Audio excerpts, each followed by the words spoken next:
Hello again, everybody. David Clary here in Gulf Shores, Alabama, getting set for Oak Ridge High School baseball. The Wildcats taking on North Little Rock. On our YouTube channel, Prep Radio, we appreciate you tuning in on this beautiful day in Alabama. I don't know what it is like in Oak Ridge, but it's beautiful down here. There is not a cloud in the sky. We don't have the greatest vantage point to broadcast the ball game, but Dylan Woody, we've got 3 cameras set up, and hopefully we'll have a good broadcast, and they'll be able to watch all of Oak Ridge baseball tonight. Yeah, it looks good tonight, David. We kind of got a weird-looking setup here, but I think it'll be good. We're sitting kind of basically on a park bench as we broadcast right behind the plate. Preston Fetters is with us, Caleb Riker. We've got really the whole crew with us to broadcast these ball games from Alabama. Let me run down the starting lineups. First of all, for the Wildcats, leading things off, this is kind of a change in a position for him, will be Brooks Poteet. Brooks will be playing right field for the Wildcats. Batting second will be the center fielder, Warren East. Batting third, and the designated hitter today will be Parker Free. Batting fourth will be Mikey Teasley. Mikey will be playing third base. Joseph Webb will be the first baseman for the Wildcats. He'll be hitting fifth. Batting sixth will be Carson Fagan. He'll be playing left field today for the Wildcats.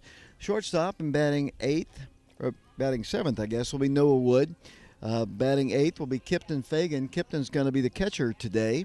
That's back-to-back games. Coach Free has given Parker some time off. Batting ninth will be Whit Reniger. He'll be playing second base. And on the mound for the Wildcats will be the senior Camden Welch. For North Little Rock, for them, it'll be Aiden George leading things off as they have taken the field. Will Jones will bat second. Bryce Higgins will bat third. Blaine Tredzo, I believe, can't read his writing, will bat fourth.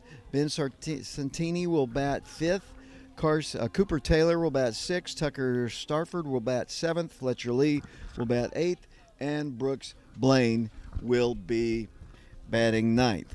We're just moments away from baseball for you here on our YouTube channel, Prep Radio. As I mentioned, we've got the full crew. Caleb Riker, we got Preston Fetters, we got Dylan Woody. My name is David Clary, and we appreciate you watching our broadcast. The North Little Rock team warming up. We're just moments away. I'm going to put the mic down here. They're playing music. They wouldn't let us in the press box, but they're playing the music from the press box. We'll be back to Alabama in a moment.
And we're about to get set here from Gulf Shores here on our YouTube channel, Prep Radio. It'll be Brooks Poteet leading things off for the Wildcats. He's a left-handed hitter, and we are about to get set. The Wildcats are 11-1, taking on North Little Rock.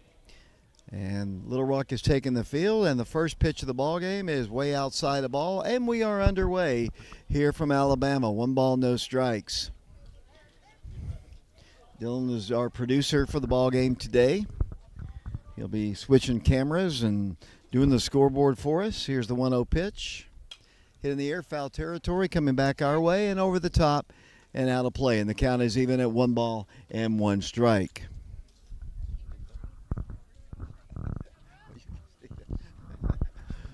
Brooks back in. As I mentioned, he's a junior. That's from the left side. The pitch to him is hit well to center field and is going to drop in front of the center fielder for a leadoff single. Good start for the Wildcats as Brooks just kind of put his bat out there and poked it into center field, and the Wildcats have their leadoff man aboard. Batter now will be the center fielder, Warren East. Warren comes in batting .444 on the season. And he has 10 stolen bases, and those are unofficial stats. That's what Max Prep say. I haven't gotten the full stat sheet from Coach Travis Free. North Little Rock, Arkansas. We appreciate you maybe watching from there if you have the notion to tell your friends and family in North Little Rock to watch our broadcast, and hopefully we've got a few on. We're starting a little early, so we're probably going to miss some of our viewers. They'll be joining us exactly at 2. Warren stands in, he squares to bunt, hits it right to the pitcher. He feels it, throws low, and it gets away. It's going to roll all the way around. Here comes Brooks Poteet. He is getting the green light. He's going to score. Warren is heading towards third, and the Wildcats have the lead by a score of 1-0 on the bunt, and then the throwing error, and then Warren goes all the way around the third. So the Wildcats have their first run of the game. And it's 1-0 Wildcats as Parker Free will step in. Parker comes into this game batting .517 on the year. It's an incredible average for him. Second consecutive day he hasn't started at catcher. He's going to be the designated hitter today, and he takes a strike on the inside half of the plate, and the count is 0-1. 1-0 Wildcats. We are just underway, nobody out. Runner at third is Warren East. Right-handed hitter, the pitch is down low, a ball, and the count is even at 1-1 strike. Good news is, Dylan, that you and I get to sit. Caleb, I don't know where he is. He's probably sitting. Preston has to stand the entire time. 2-1 pitch, and that's down low. And I believe the count is 3-1. The sun is kind of on the scoreboard over there, and I don't see it really well. 2-1, thank you. I should pay more attention, honestly. Parker back in, the pitch to him. A little bit low and inside, and now the count is 3-1 strike. Parker will be followed by Mikey Teasley, then Joseph Webb and Coach Travis Free's lineup. Warren takes his lead off of third. And the pitch. That's down low, and that's ball 4. So Parker earns a first inning walk, and he'll trot down to second, and the batter will be Mikey Teasley. Remember last year on this field, Mikey hit a home run to left field, if I remember correctly. I might be remembering that correctly. I don't know. It's been a long time, Dylan, and you all point out to me all the time how old I am. Yeah, ancient. Mikey steps in. Let's see what Mikey has. Mikey hitting .370 on the year. Hit a home run the other day against Farragut. Wildcats swept that doubleheader a couple days ago, actually, on Saturday. Throw over to first, and Parker back to the bag. Joseph Webb on deck. He'll be followed by Carson Fagan in the Oak Ridge lineup. We got here, the place was packed with Morristown East fans. They were playing right in front of us. Right-handed pitcher facing Mikey. The pitch to him is a called strike. About thigh level, on the inner half of the plate. Coach Free, Travis Free, the head coach of the Wildcats, barks the play out from the third base coaching box. Parker takes a pretty good size lead at first. Mikey back in, the pitch to him, hit on the ground to the third baseman on one hop. The only play he has is to first, and that retires Mikey. But in the score, run number 2 is Warren East, and the Wildcats have the lead 2-0. Given RBI to Mikey as he's retired 5-3, and the batter will be the junior Joseph Webb. Joseph wears the number 24. He and Mikey have a little conversation. Dylan, you would have been proud of Joseph the other day. Unfortunately, the young man was not hurt, but Joseph hit. Well, a guy was running to first base, and he ran into Joseph, and he flattened him at first base. Joseph didn't even move. And I told Coach Kelly, who was sitting next to me, we need to get him to play football, and he said, absolutely. Yeah, Joseph will be a good football player. I do think he won't play, though. He already is committed to Vanderbilt. Yeah, he's most definitely baseball is his bread and butter. Runner at second. Pitch to the plate. Joseph takes one low and outside, and Parker retreats to the bag. Wildcats on top and a good start. Oak Ridge the last couple ball games has jumped on their opponents early. A couple runs against Jefferson County in the first inning, a couple runs against Providence Academy in the first inning. Wildcats have 2 on the board here against North Little Rock. Pitches down low a ball.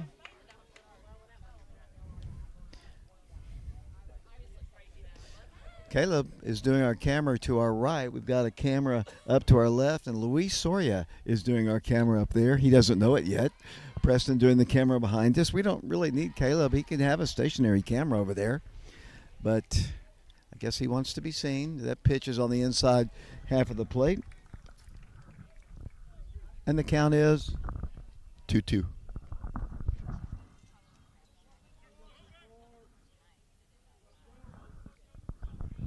Joseph back in. Right-handed hitter, as Dylan said, he is committed to play baseball at Vanderbilt. Throw back to second, and Parker, he didn't really have a big lead. He's easily back to the bag. As we like to say on our broadcast here, wherever you might be watching from, and we've had them from Guam to Colorado to Boise, Idaho, let us know where you are watching us. There's a timeout is asked for by Joseph. 2 balls and 2 strikes.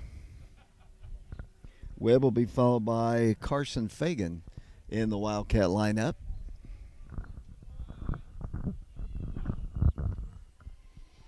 Pitch. That's a ball. Bounces away, and Parker's headed to third. He's going to throw anyway, and he throws it away.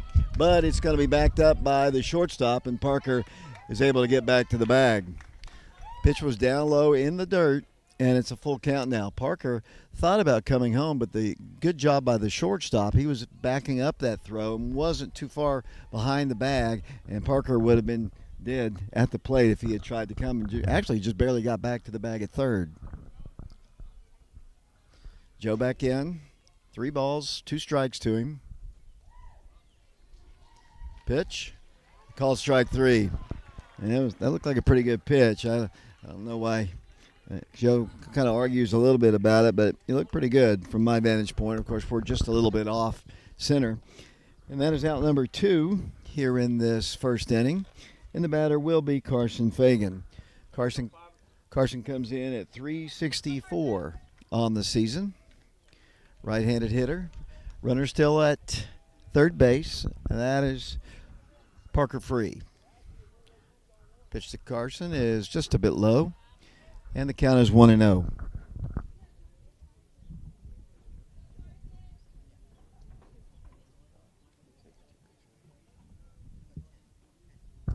One ball, no strikes. Pitch. Just a little outside, I guess. And the count is 2 balls and no strikes. Noah Wood, the shortstop's on deck for the Wildcats. Noah's had a couple days off. And he's back in the lineup today for Coach Travis Free against this North Little Rock team. Pitch. There's a called strike. And the count is 2-1.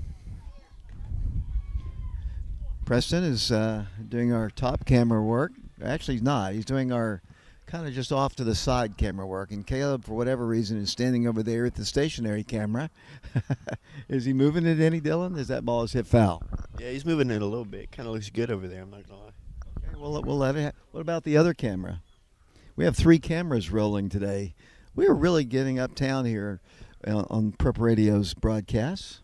We have more cameras than we did during our football and basketball season. Maybe we did 3, maybe. Here's a pitch to Carson. And it bounces away, but not far enough. Still on the little circle around the home plate area. And the count is? Full count. 3 balls and 2 strikes. Jeremiah Bell is the assistant coach down in the first base coaching box. Wildcats have Parker Free at third. Carson back in. 3-2 pitch to him. It's hit in the air on the infield. The shortstop in the shallow left field, shielding his eyes from the sun. Doesn't see it. And it drops. So that'll be a single and an RBI for Carson Fagan. And the Wildcats lead it now 3-0. You could tell immediately when the ball was hit way up in the air, and with no clouds at a high sky like this, it is very, very hard to see. And that is a single and an RBI for Carson. And the Wildcats have put 3 on the board here in the first inning. And the batter now will be Noah Wood, the shortstop. Throw over to first, and the senior Carson Fagan back to the bag. Noah will be followed by Kipton Fagan, playing catcher today for the Wildcats. Carson takes his lead. He's not going. The pitch is hit on the ground to the shortstop, and he flips it over to second in time for out number 3. But a very productive inning for the Oak Ridge Wildcats. They put 3 on the board. They got a little help from North Little Rock. We go to the bottom half of the first inning live here from Gulf Shores, Alabama. Appreciate you watching our broadcast. We'll be back to Gulf Shores in a moment.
Welcome back once again to Gulf Shores, Alabama. On a beautiful day for baseball, beautiful day for anything.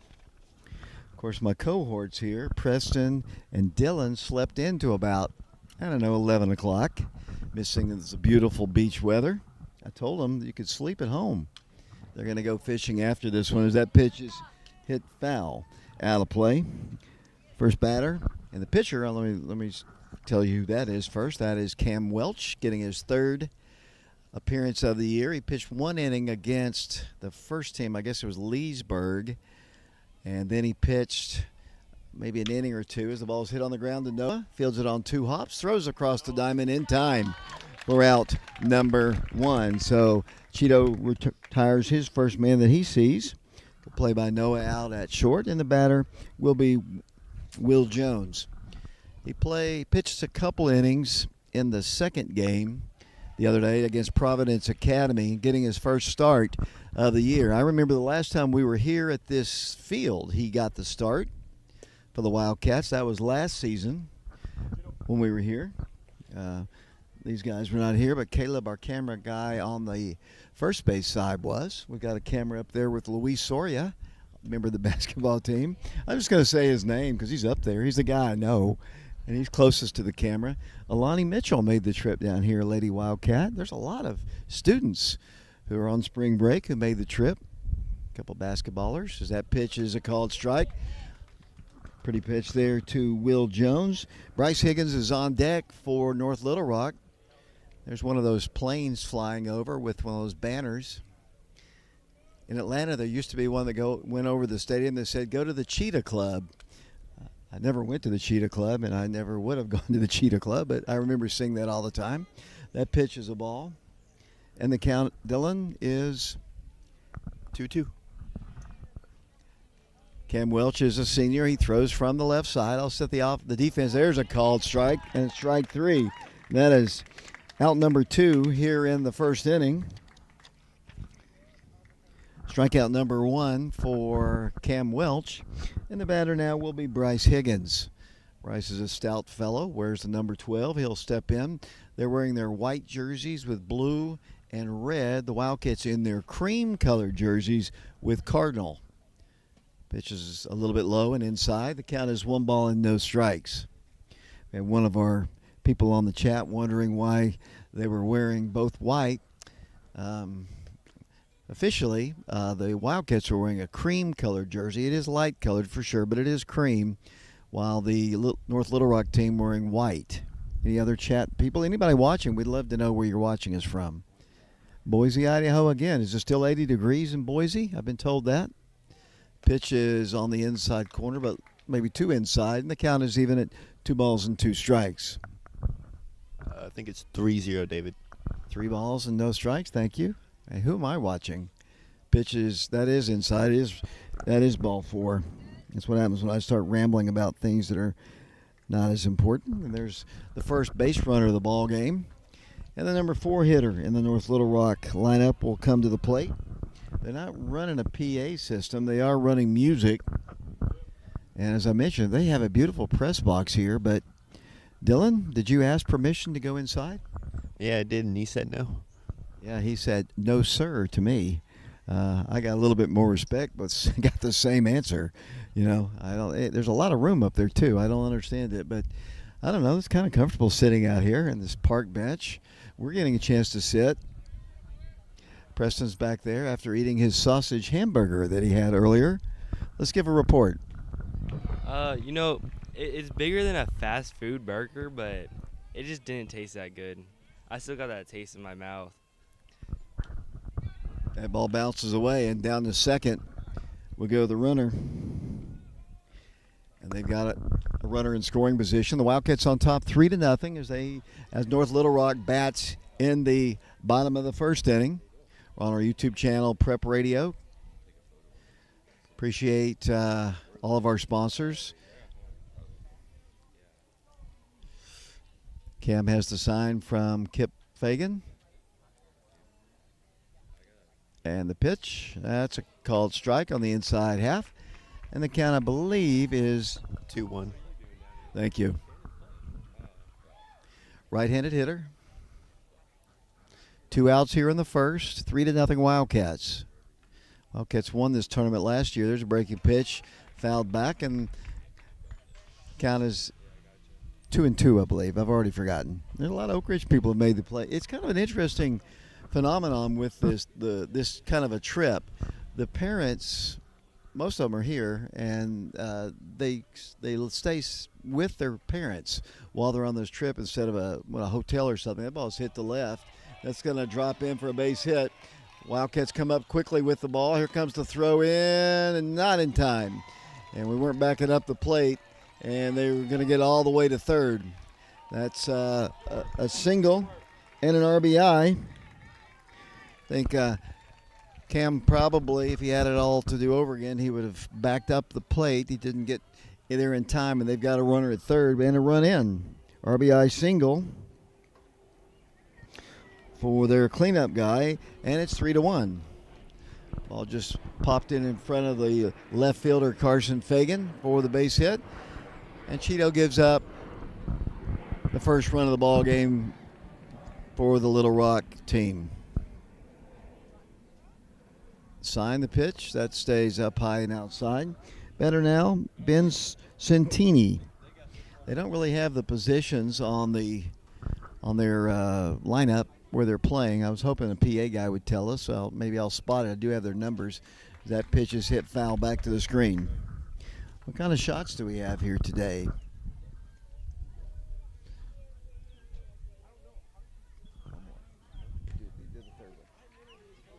Oh, no. Here's the pitch. Hit foul off to the left side. So there's the other shot. Wow.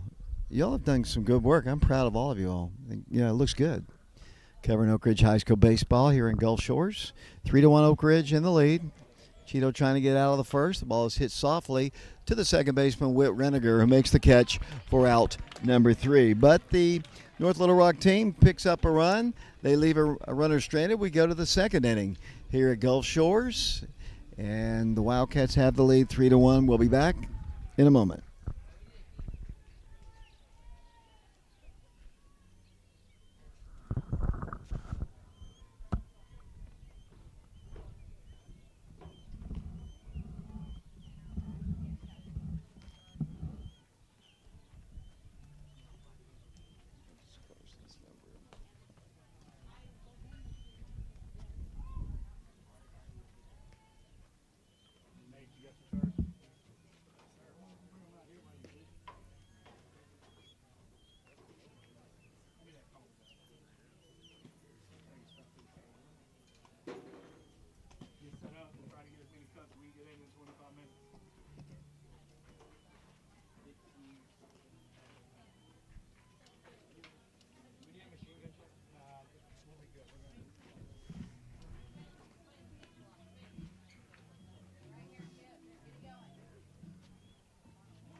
Welcome back once again to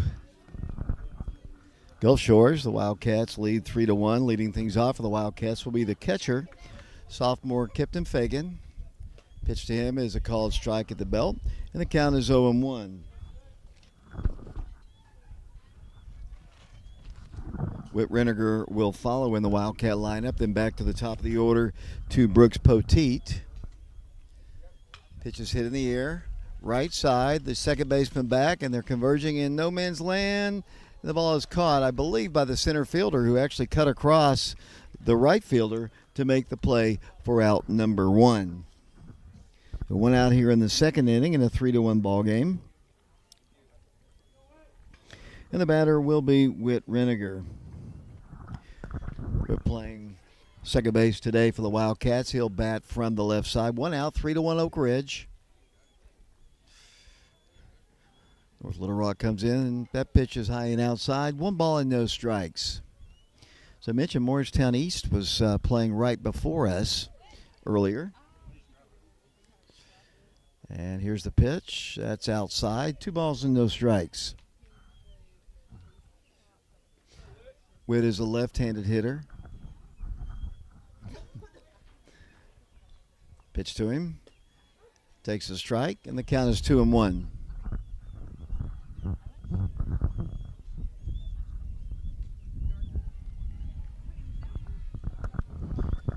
Whit back in, 2-1 pitch. Hit hard, right on one hop to the second baseman. He throws on to retire Reniger for out number 2. Ball was hit hard, but right at the second baseman.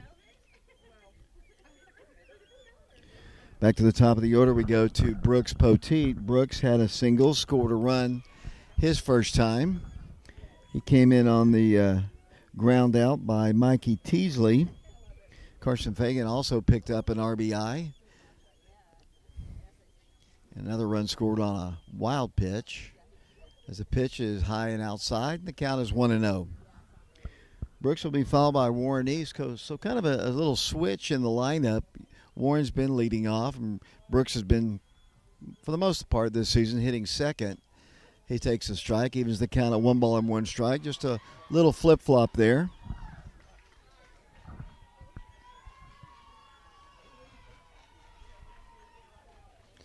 One pitch, low and inside, 2 balls and 1 strike.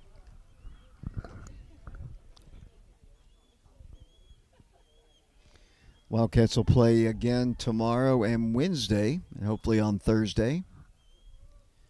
Pitch, hit in the air, foul. Off to the left side, third baseman giving it a long run, but he can't quite catch up to it. Ball falls harmlessly to the ground, and the count now, Dylan? It's 2-2.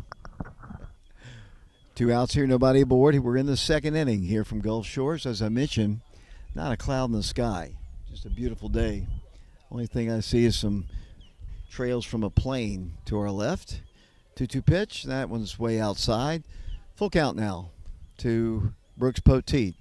Warren's on deck. Warren had a single his first time. Kind of a bunt single. I gave him credit for one. It was an error, throwing error, as that pitch is outside. That is ball 4. So Brooks has reached base safely both times he's batted. And indeed the batter will be Warren East. He put down a bunt. It was fielded by the pitcher, and he threw it down to first trying to get Warren. The ball eluded the first baseman, and the Wildcats, he ran all the way around to third, and that's how Brooks scored the first run of the ball game. And he's the base runner at first now, taking a pretty good size lead. Pitch to Warren is low and outside. 1 ball, no strikes. We got the report from Preston about the hamburger. I'm going to get the hot dog report in a moment from Dylan. We'll get that. And we'll get the ketchup report from Caleb a little bit later on. We'll explain that in a moment. Here's a thrower to first, and back to the bag we'll go Brooks Poteet. 3-1, the Wildcats on top. We appreciate Laura Lynn Green with State Farm Insurance for helping with our broadcast. Sexton Automotive, East Tennessee Spine and Sport. Todd Fox with Fox Insurance Group. Here's the pitch. That's a little bit high, and the count, I believe, is 3 balls and no strikes. Maybe 2 balls and no strikes. That's my memory again there, Dylan. 2 balls and no strikes. Mike Kelly with Betsy Coleman Realty. Of course, the Fagan family down in Texas. Ball is hit foul, coming back our way. Will Luis make the catch? It is just out of play. Dylan, how was the hot dog? It was not that bad. I don't really like hot dogs, but for a hot dog, it was pretty good. Should we ask Caleb about his ketchup adventure a little later? They're nodding their heads. Maybe he's gotten it off his shirt by now. We'll ask him about it. Here's a pitch to Warren. Ooh, that looked good. There's a called strike. Strike 2 as Warren steps back in. Brooks Poteet. 2 balls and 2 strikes is the runner at first. Warren East the batter. Warren will be followed by Parker Free. Quick throw and Brooks back to the bag. Okay, it's not quite as aggressive as we normally see him at this stage. I would have expected maybe Brooks to have gone by now as Warren steps back in. Got 2 outs. 2 balls and 2 strikes. He is going. The pitch to Warren is hit foul over towards the Oak Ridge dugout, and the count remains 2 balls and 2 strikes. Have you seen a bigger stain of ketchup on somebody's shirt as Caleb had? I think I had one time. Where was that? I think at a baseball game. That's Dylan Woody. Preston Fetters is behind me. Caleb Riker is doing our camera work on the first base side. Luis Soria is doing our camera work on the left side. You'll have to tell him he's getting a little credit.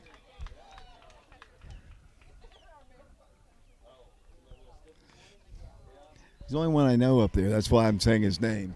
He's right close to our camera up on the third base side. Warren back in. 10 stolen bases for him. Brooks is going again. The ball ripped to left deep. Going. That ball is off the wall. Rounding third and coming in to score is Brooks Poteet. Winding up at second with a double hit right off the fence. And the Wildcats have a 4-1 lead. Nice shot there by Warren. When he first hit it, I thought it was kind of low, but he just kept drifting towards the fence and just hit it. And the Wildcats have yet another run. Nice hit there, Dylan, by Warren East. Yeah, it was just a line drive to left field, I guess, and it hit the fence.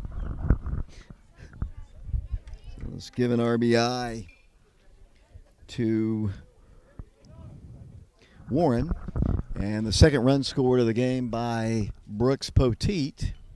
The batter now will be Parker Free. Parker walked his first time.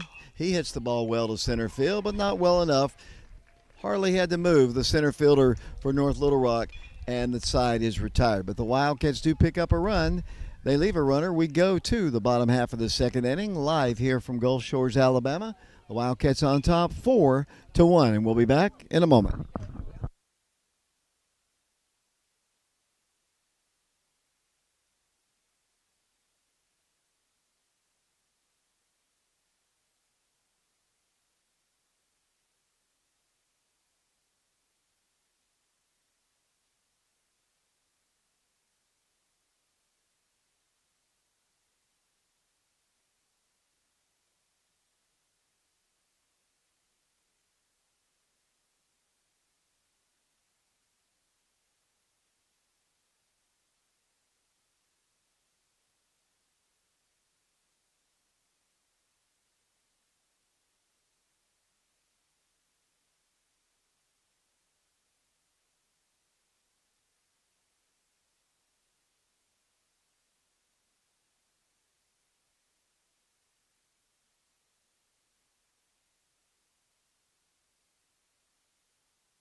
Welcome back once again to Gulf Shores, Alabama. This big tournament will be playing all around this area like we did last year. Oak Ridge won the tournament a year ago.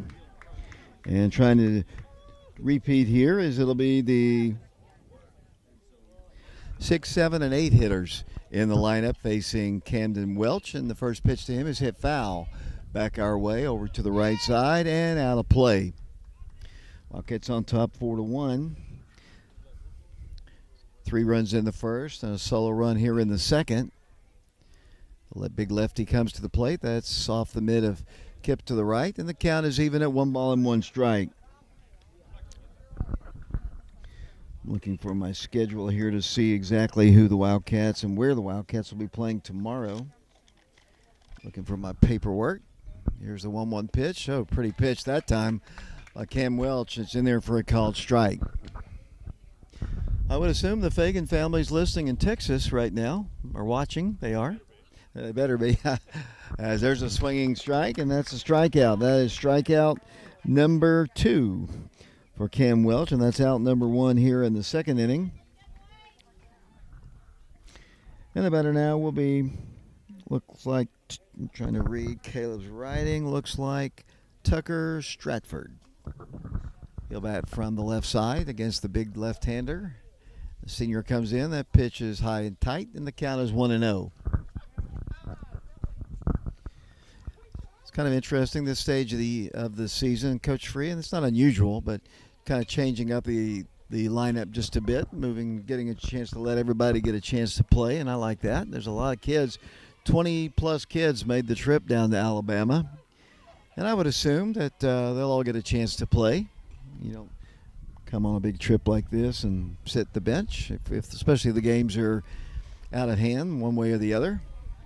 They've got an interesting rule in this tournament. If you're up by 12 after 4, the game is over. Up by 10, obviously, after 5. That's kind of what we are used to, but the 12 after 4 is another rule in place. Pitch is outside corner for a called strike. Might have got the benefit of a favorable umpire. Stratford back in. And the pitch to him, he hits the ball in the air. Foul territory, or will it drop? Just on the line, it will be a foul ball. Nobody could quite catch up to it. Carson made an effort. Mikey came out, as did Noah Wood, but it kind of dropped just before they could reach it, and the count is now 1-2. That's Dylan Woody talking. He's my memory today.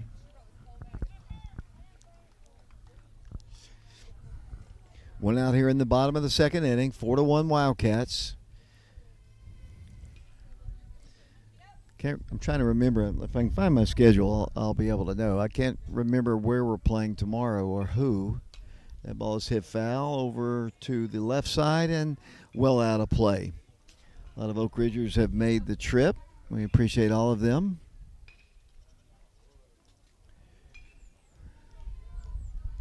Two strikes on the batter. Cam Welch struck out the first man this inning. Here comes the 1-2 pitch. That's up high. And I believe the count is 2-2. Preston Fetters is here.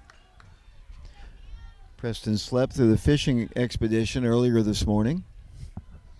Ball's hit on the ground, first base side. Joseph Webb puts his glove down, fields it, and steps on the bag in time to retire Tucker Stafford. And that is out number 2, and here comes Fletcher Lee for North Little Rock.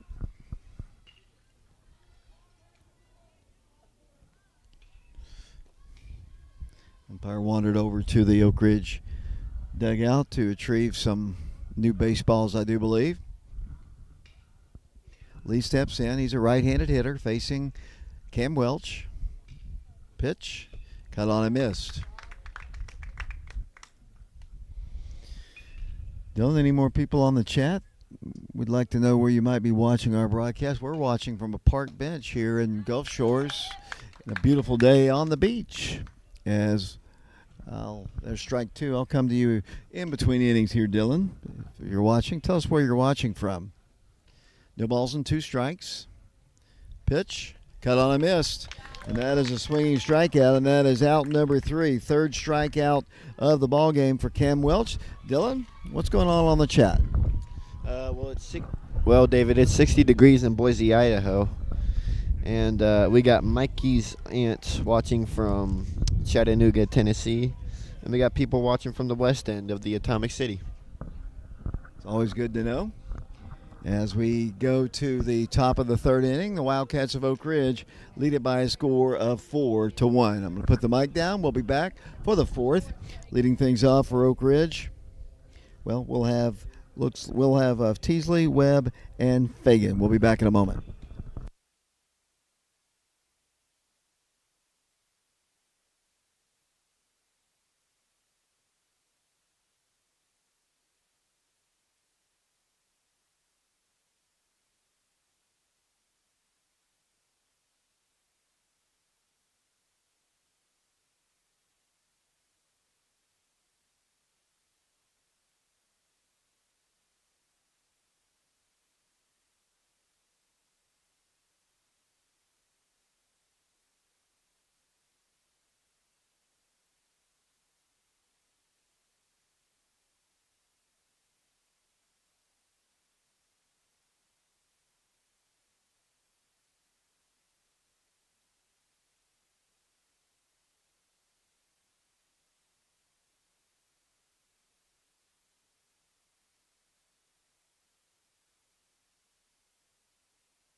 Welcome back once again to Gulf Shores, Alabama. The Wildcats on top 4-1. Leading things off for Oak Ridge will be Mikey Teasley. Mikey picked up an RBI on a ground out his first time. Takes one outside.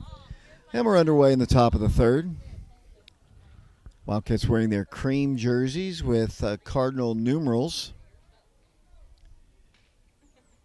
Pitch to Mikey is hit well in the left field. That's going to be a base hit. Solid single right off the bat by Mikey Teasley. And he's aboard for the first time today, and the batter will be Joseph Webb. Joseph struck out looking his first time today. Took one, and he'll step in with Mikey, the base runner, at first. 4-1 Wildcats.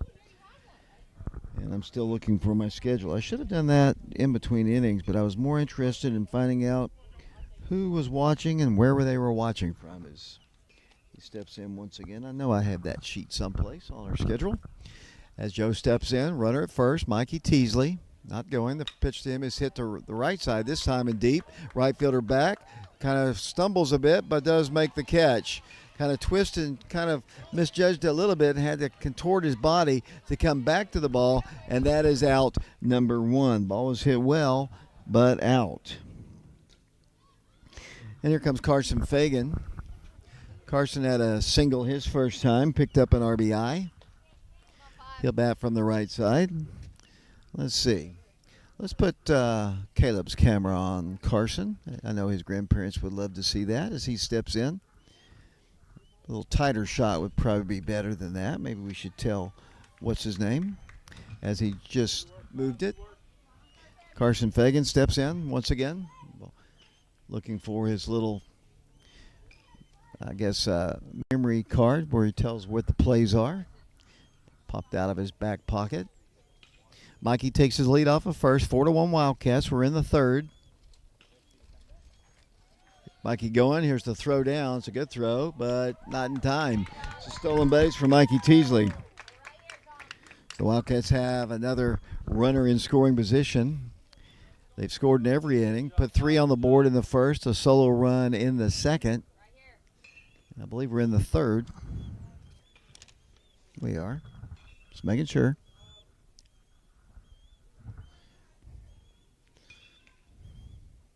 Pitch to Carson. Mikey's going to third, and he's going to make it standing. So good job for Mikey Teasley. We'll give him a stolen base. The catcher kind of fumbled it a bit, but he wasn't going to throw Mikey out. He stole that one big time on the pitcher, and now Carson steps in with an opportunity for a second RBI in the ballgame. Picked up a single, as I mentioned, his first time. Pitch to him. That's high and inside. And the count is 2-1. Noah Wood is on deck for the Wildcats. Pitcher kind of wanders off the rubber just a bit. Nothing against their jerseys. I don't really like the NLR on the front of their jerseys. I mean, that's kind of the Falcons sometimes use an ATL, but NLR, I don't know, just kind of a plain looking jersey. Maybe it's a tradition there. I'm not saying it's bad. I'm just saying I don't like it. That pitch is down low, and the count now is 3 balls and 1 strike.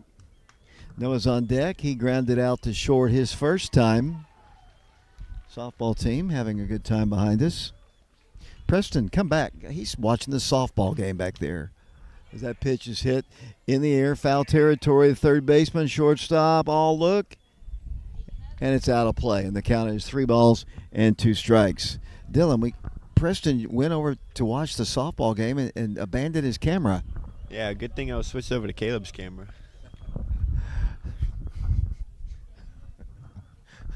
3 balls and 2 strikes. I don't know what it is about Preston and those softball players. They're not even from around Tennessee. I don't know. He's never going to see them again. 3 balls and 2 strikes. Ball is hit on the ground, foul again. Up the third base line, and the count remains full. 3 balls and 2 strikes. Noah Woods on deck, as I mentioned. 4-1 Wildcats as they bat here in the third inning. From Gulf Shores, softball comes flying in here as Carson hits the ball foul this time. And once again, actually almost caught by the first baseman, but went into their dugout. So a foul ball comes over here. Maybe we should have actually kept Preston. He was over there. He should have given us some warning on that one. Yeah, Preston messed up on that one. Once again, Carson will step back in. 3 balls and 2 strikes, staying alive. He's got a runner at third base. That's Mikey Teasley. Big right-hander comes to the plate. The pitch. Hit, foul again. This one might stay into fair territory. They're giving it a look. It's the shortstop. And he can't make the play, and so Carson has another life. He is making the pitcher work here. He's hit at least 4, maybe 5 different foul balls. Now Carson will step back in.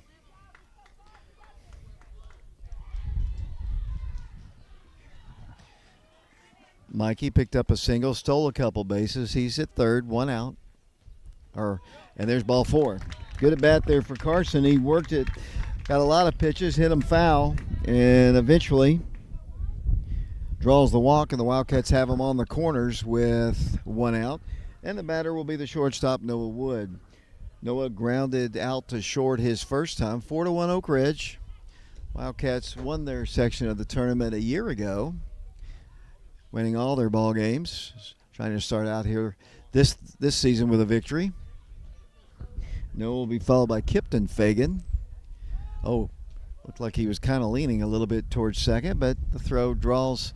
He does draw a throw, and he's easily back to the bag. Carson is. Wildcats, as I mentioned, have scored in every inning, trying to pick up more runs here in the third. Carson a good lead at first. Going, the pitch, hit foul.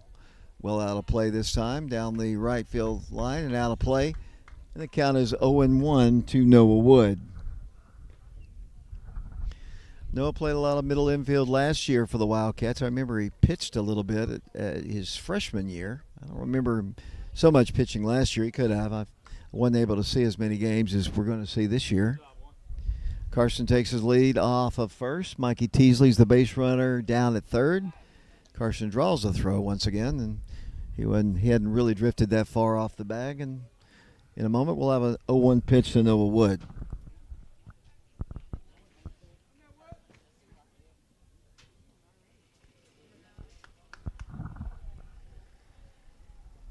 Carson not going. Ball's hit the right field pretty well.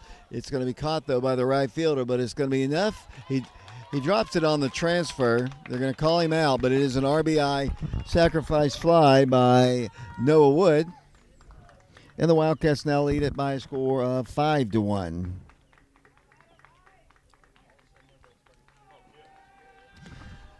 And the batter now will be Kipton Fagan. So Mikey Teasley comes in to score, run number 5. Carson Fagan still the base runner at first. Kipton flew out to center field his first time. Carson not going. Now he is going on a little bit of a delay and slides head first in with a stolen base. So Carson now is in scoring position for little brother Kipton, who has a 1-ball, no strike count.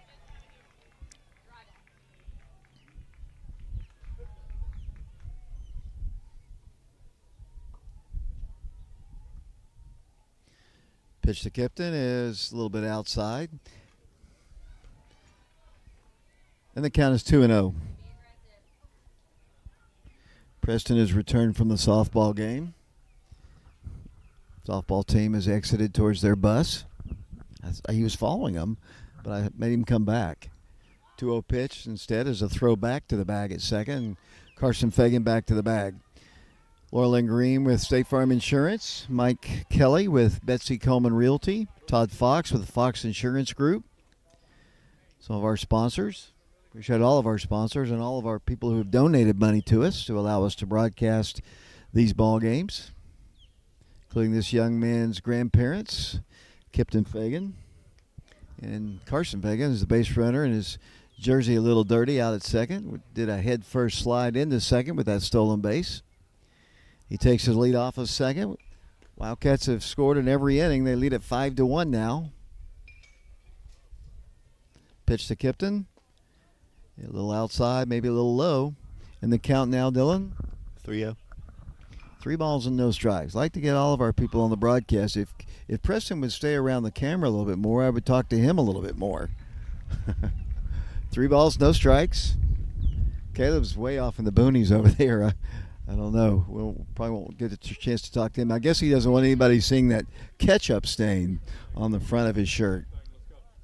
He did a pretty good job trying to wash it off.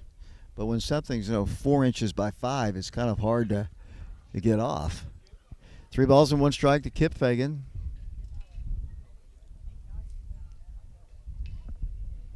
Pitch, hit on the ground, foul on a one-handed grab by Travis Free, head coach of the Wildcats, in the third base coaching box. And we've got a full count now, 3 balls and 2 strikes. We're in the third inning.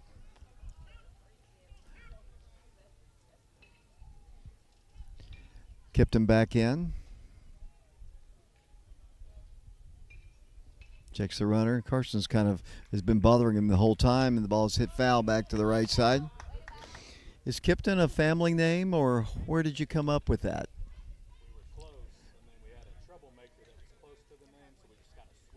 Okay. I was just trying to find out. Kipton's kind of an unusual name. I haven't known any Kipton. It's not unusual, but they made a decision between two different names. Chose Kipton. Carson Fagan draws a throw back at second.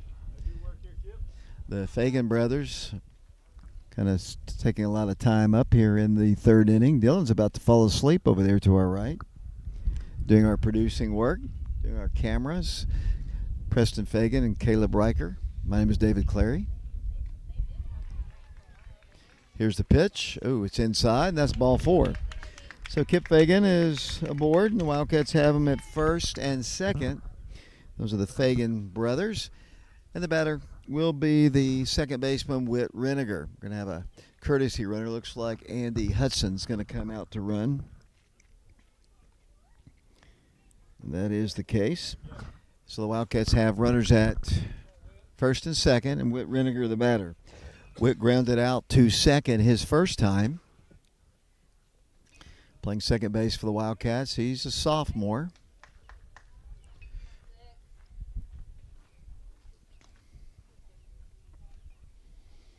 5-1 Oak Ridge. Shortstop comes sneaking in behind Carson, but here's the pitch to Whit. It's down low, a ball. 1 ball and no strikes. We're broadcasting from basically a kind of a park bench type. Nice little seat here. It's got a nice back to it for sure.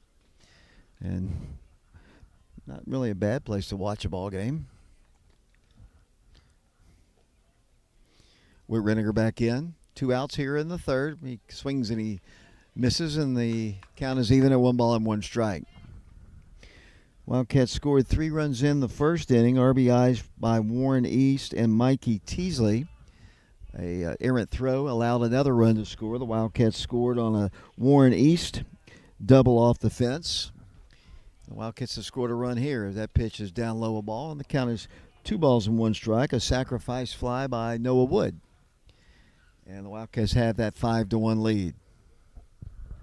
Anything going on in the chat? Tell us where you're watching us from. We got Boise, Idaho going today. We have the west end of Oak Ridge.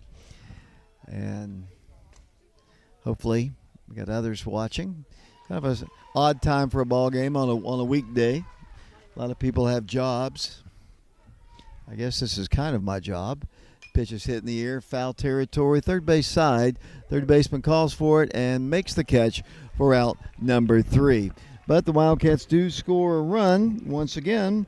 This time a sacrifice fly by Noah Woods, scoring Mikey Teasley. And we go to the bottom of the third inning here at Gulf Shores. A beautiful day, not a cloud in the sky. We'll be hitting the beach later. We'll be back in a moment.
Welcome back once again to Gulf Shores, Alabama.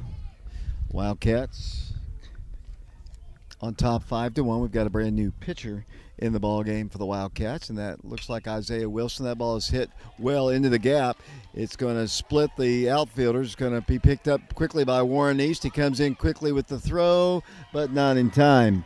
That is a leadoff double for the number 9 hitter in their lineup, and they've got a runner in scoring position with nobody out here in the third inning.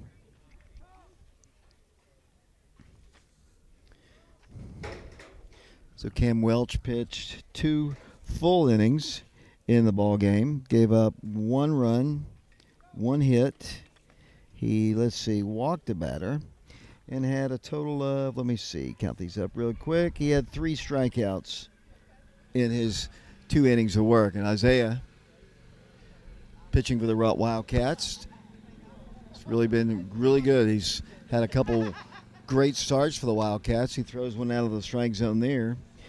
And the count is 1-0. They've got a runner at second. This is the top of the order in Aiden George. He grounded out to Noah Wood his first time. 0 for 1 in the ball game.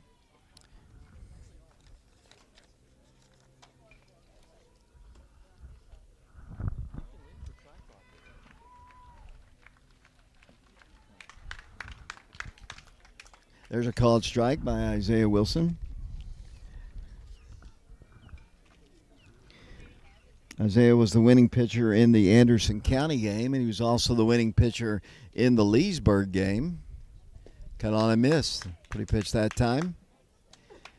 And that's 2 strikes. 1 ball, 2 strikes, I do believe, Dylan Woody. He nods his head correctly. They've got a runner at second. Nobody out here in the bottom of the third in a 5-1 ball game with Oak Ridge on top. Wind blowing fairly hard from left to right. There's a pitch looked pretty good from our vantage point, but it's called a ball. 2 balls and 2 strikes.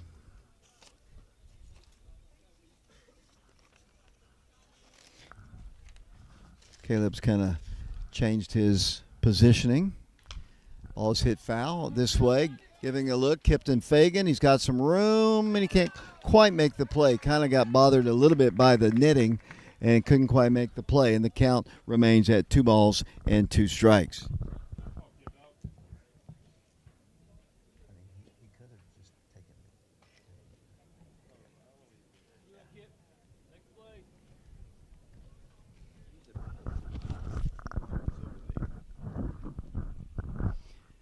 Two balls and 2 strikes. Pitch, a little bit low. Full count now, 3 balls and 2 strikes. Isaiah, as I mentioned, is 2-0 on the season. A couple of victories as a starter. In relief of Cam Welch here in the third. Cut on a miss, and that's a swinging strikeout. His first strikeout of the ball game. Coach Free told me that he was going to try to slowly work Cam Welch into it. He has pitched the last 3 ball games, but he's pitched 1 inning in the Leesburg game, 2 innings in the Providence Academy game, and he pitched 2 innings of starting pitching here in this one. 1 out here in the third, 5-1 Oak Ridge in the lead. Wind blowing once again from left to right, pretty strong as it does typically on the beach, as that ball is hit foul and out of play. Hits the top of a pavilion to our right. And the count is 0-1.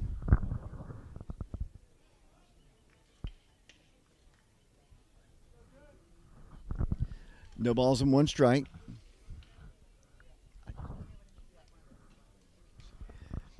No balls and 1 strike. The pitch, that's outside a ball. Preston, you want to go tell Caleb exactly what his instructions are? 1 ball, 1 strike. We've got 3 cameras rolling here, and that's some good producing work there by Dylan Woody to our right. Isaiah Wilson, big right-handed throwing sophomore. Pitch high and inside, well, kind of belt level inside, and it's a ball. And the count is 2-1. Mikey Teasley is the third baseman. Noah Wood is the shortstop. Whit Reniger is at second. Joseph Webb is the first baseman. Here's the pitch, cut on and fouled back to the screen. The count is 2-2. Behind the plate, we've got Kipton Fagan. Out in right field, we got Brooks Poteet. In center field, Warren East. In left field, it's Carson Fagan. As I mentioned, Isaiah Wilson is on the mound for the Wildcats. Gave up a leadoff double in this inning. Retired the last batter. Let's see what he can do in this 2-2 pitch.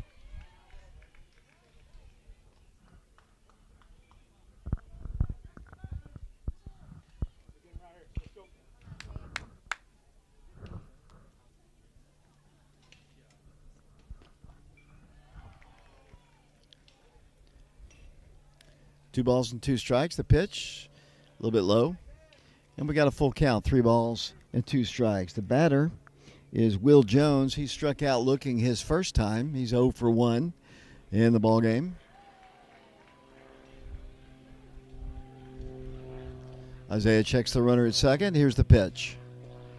Looked pretty good. Evidently just a little bit below the knees, and that is ball 4.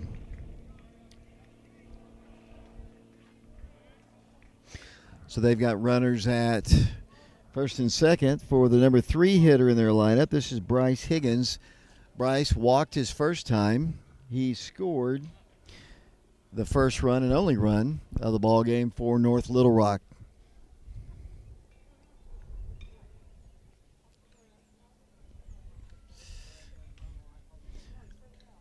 Isaiah checks the runner at second once again. Here's the first pitch. Bounce to the place. Nice stop there by Kipton Fagan, keeping it in front of him, and the count is 1-0. Kind of dragging a little bit here. We're only in the bottom of the third, but it is a 5-1 lead for the Wildcats. Isaiah trying to work out of a jam here in the third, and that pitch is up high. Just trying to find his strike zone. The count is 2 balls and no strikes.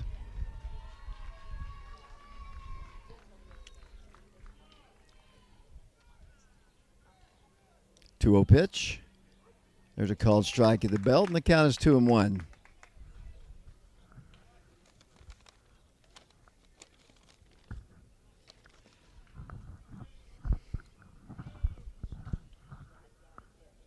Higgins back in, takes ball 3. Down low. Isaiah kind of scuffing the dirt up around the front of the pitcher's rubber.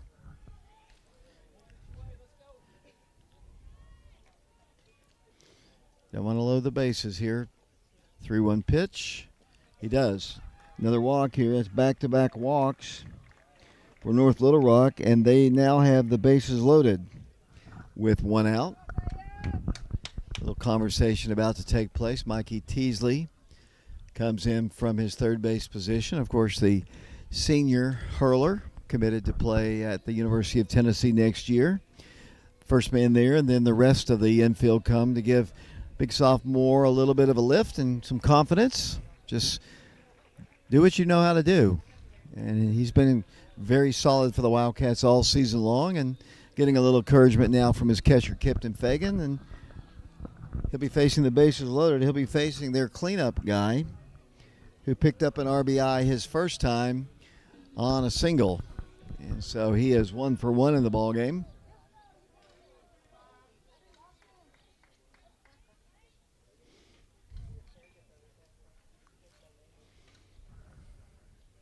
First pitch to him is just a little bit low, and the count is 1-0. Just barely missing. That one just a little bit below his knees. 1 ball, no strikes. Bases loaded. 5-1 Wildcats. Ball's hit on the ground up the middle. That's going to be a base hit. 1 run at least will score. Warren fields it cleanly, brings the ball in, misses his cutoff man, and they've got 2 on the board. Solid single in to score comes Blaine. Also scoring for them comes Jones. Winding up at second base is Higgins, and that is a 2 RBI single for the cleanup man. That's his 3rd RBI. He's knocked in all 3 of their runs, and all of a sudden it's a 5-3 ball game. You're okay, let's go.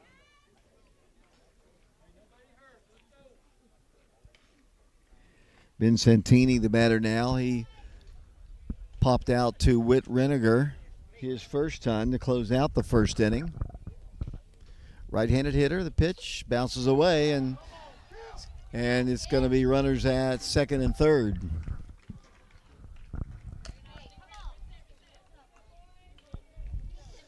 "5-3", the Wildcats have the lead over North Little Rock. Isaiah Wilson has run into a little trouble. Leadoff double. He's walked a couple, and he's given up a single. And we got a ball game. It's 5-3, and they've got the tying runs in scoring position. That pitch is on the inside corner, and the count is 1-1.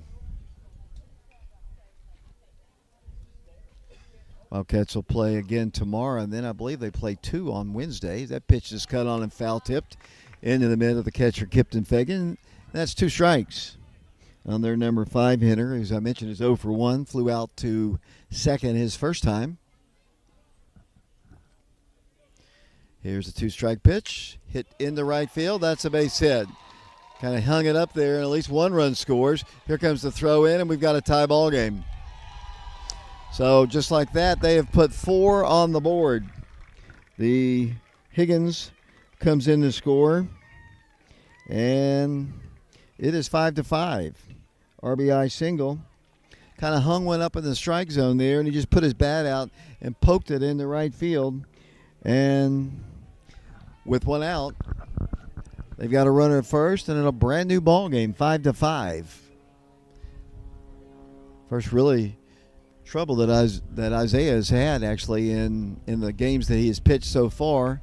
Just can't quite find the strike zone. That one's just a little bit outside, I guess, maybe a little low. Runner first, draws a throw. And easily back to the bag he goes. 5-5 our score as Little Rock bats in the third inning. Wilson comes to the plate. Inside, but 2 inside. The count is 2-0. Coach Ball or Coach Free haven't gone out to speak to the big sophomore. He's given up 4 runs. That pitch is hit foul back to the screen.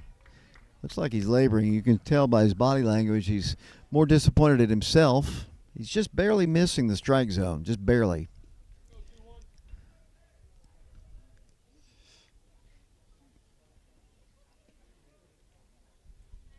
Pitch. Cut on a miss. A really nice looking pitch. Cuts through it. And that's 2 strikes. The green team just did something well in the softball game behind us. Here's the 2-strike pitch, cut on a miss. That's a big strike out there. That is out number 2. Runner stay put at first. And the batter now will be Tucker Stanford. He 0 for 1 in the ball game. Grounded out to Joseph Webb at first. Draws the throw, does the runner at first. 4 runs in for North Little Rock in a 5-5 ball game.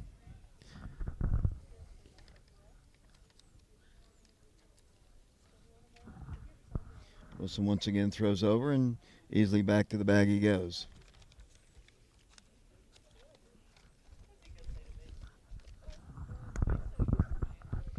Righty versus lefty. Pitch. Outside. Cam Welch started the ball game. He pitched the first 2 innings. Gave up a hit and a run. 4 runs in so far for North Little Rock. Wilson comes to the plate. There's a called strike at the belt. And the count, I believe, is even at 1 ball and 1 strike. This is the number 7 hitter in their lineup. Most of the damage done by the guys you'd expect, the 4 and 5 hitters. That pitch is down low.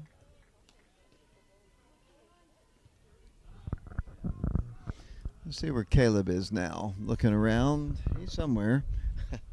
Maybe he's up there with our other camera guy, Luis Soria. Pitch, cut on a miss. And that's strike 2.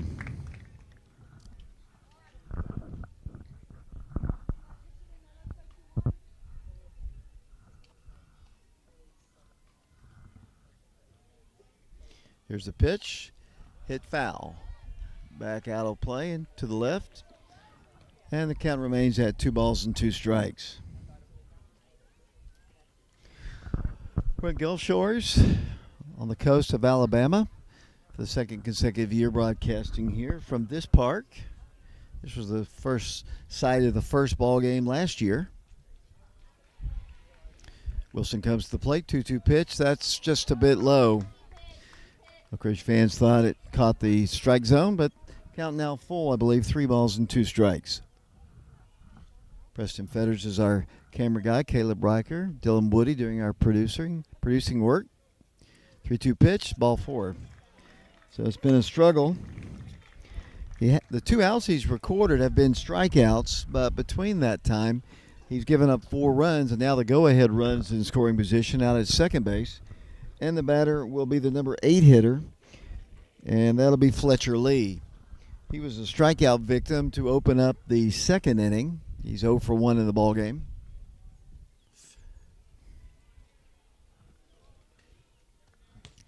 Pitch to him, cut on a miss on a high pitch. Swung right through it.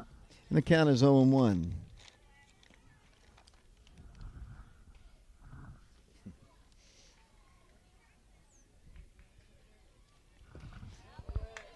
Strike 2. He takes a half cut at it. And Isaiah 1 pitch away from getting out of the third inning.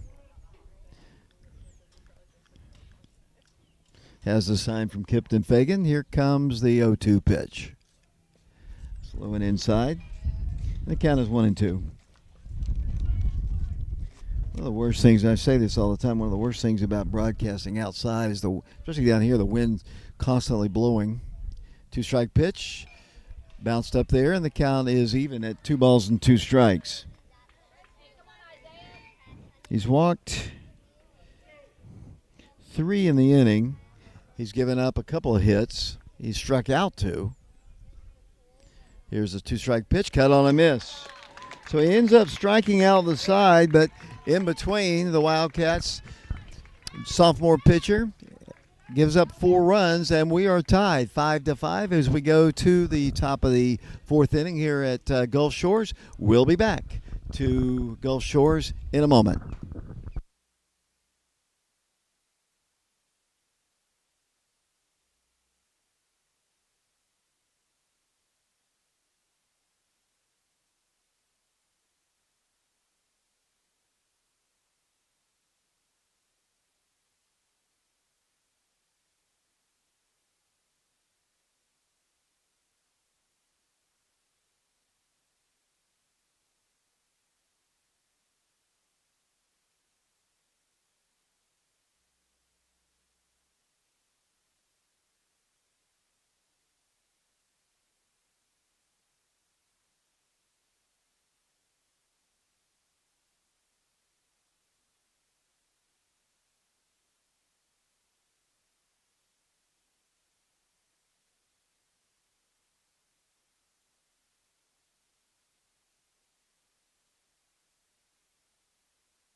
Welcome back to Gulf Shores High School. We appreciate you watching our broadcast. Dylan, anybody else watching on our chat?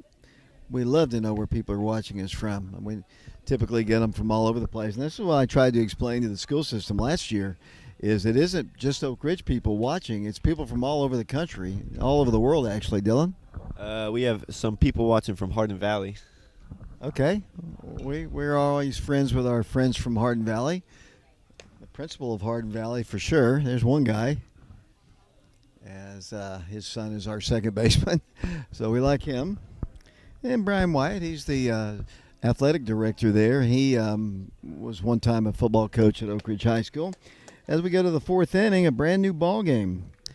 Our score is 5-5, and we'll start with the top of the order. It'll be Brooks Poteet. Brooks has been on base both times today. Singles scored a run in the first. Squares to bunt, takes a strike. And the count is 0-1. He walked and scored a run his last time. Came in on the RBI double off the fence by Warren East. Pitch to Brooks. Outside corner at the knees for a called strike. Brooks kind of looks back at the umpire. He thought it might have been a little outside and perhaps a little bit low, but the count is 0-2. Lefty takes strike three and makes quick work of Brooks Poteet there. He came in and struck him out looking, and that is out number one. 5-5 our score. Here comes Warren East. Warren's been on base twice. He singled his first time, doubled his second time. That was off the fence, very close to getting out of the park. He steps in, hits the ball foul. Back out of play to the right. The count is 0-1. 5-5 our score as we broadcast on this beautiful day on the coastline of Alabama.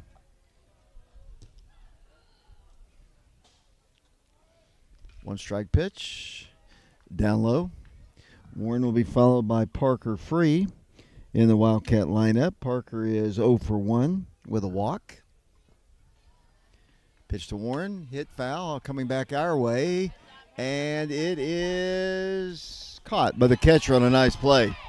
Right in front of the fence. Really nice play. Had to slide right in front of that brick area right behind the plate, and that is out number 2. In the batter, as I mentioned, will be Parker Free, batting with nobody on, 2 outs here in the fourth inning. The Wildcats had scored in every inning. Pitcher making quick work of the Wildcats as that pitch is down low. The count is 1-0. Richie Ferreira in attendance here, as I see to my left, former Wildcat. Pitch is, thank you. That's what I said. The worst thing about broadcasting outside of a press box, which is totally usable, is the wind is picked up as that pitch is hit foul and out of play.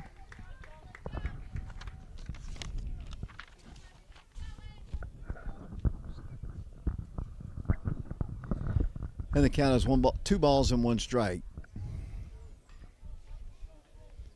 Pitch to Parker. That's ball 3, down low. Trying to get a base runner on here for Mikey Teasley, who's on deck. Mikey has been on base. Knocked in a run. Ball's ripped to left field, and that's going to roll to the fence. Parker's got at least one. He's heading towards second. He picks it up right in front of the fence, and Parker Free is in scoring position with a 2-out double. Parker's first hit of the ball game, and the batter indeed will be Mikey Teasley. Mikey picked up an RBI his first time on a ground out, singled, stole a couple bases, and scored a run for Oak Ridge. Mikey will be followed by Joseph Webb in the Wildcat lineup. Right-handed hitter, as we've mentioned many times, is committed and has already signed to play at the University of Tennessee. Good lead at second base for Parker. Here's the pitch to Mikey. He takes a strike right down the middle, and the count is 0-1.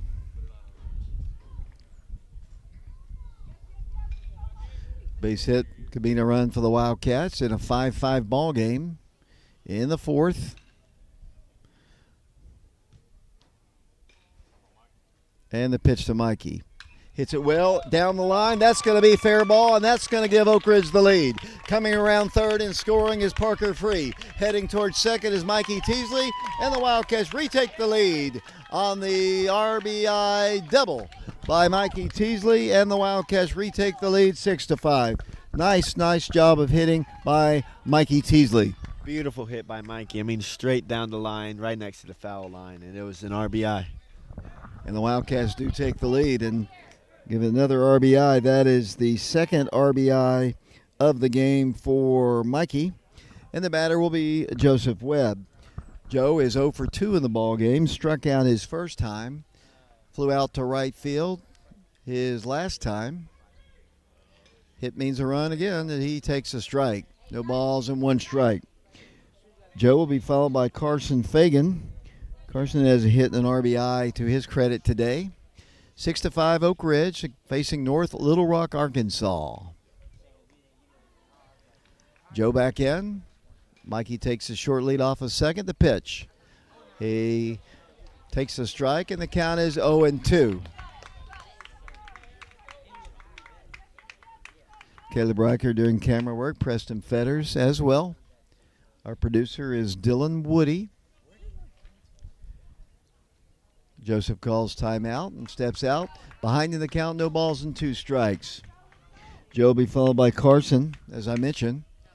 But there are 2 outs. The Wildcats have scored at every inning. The streak's alive. Is on the inside corner. That's another called strikeout. That's the second time in the ball game Joe is struck out looking. But the Wildcats do retake the lead. They do it on the RBI double by Mikey Teasley, and Oak Ridge leads it 6-5 as we go to the bottom of the 4th. We'll be back to Gulf Shores, Alabama in a moment.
Welcome back once again to Gulf Shores, Alabama, where the Wildcats lead North Little Rock, Arkansas, by a score of 6-5. Got a new pitcher in the ball game. Is that Jonah Wolf in the ball game? I believe it is, and he takes over. Got a chance to meet his grandparents earlier today. It's good to have him here. Played a little ball at Grace a year ago. Has a sign from Kipton. The pitch is a called strike. Coming in humming, and the count is 0-2.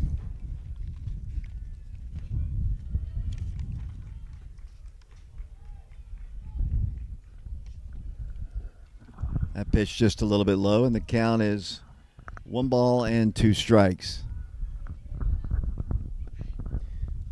Wildcats on top 6-5 as Wolf comes in. Ball's hit foul. Back to the screen. His grandparents made the trip all the way from Colorado to watch their grandson play, and he got a chance to play. We were talking to his grandfather before the game. And here's the 1-2 pitch, and oh man, looked pretty good from here. I think the umpire's going to say it's low, and he kind of looks at the batter's knees to see if he actually called it correctly. I think that was knee level. I think he missed that one. Was that loud enough? Cut on a missed. And that's a strikeout. And that is out number 1. Nice swinging strikeout for Jonah Wolf. I'll just put it down there. And for Jonah, That'll be strikeout number 1. And back to the top of the order we go. I do believe, yes, back to the top of the order to Aiden George.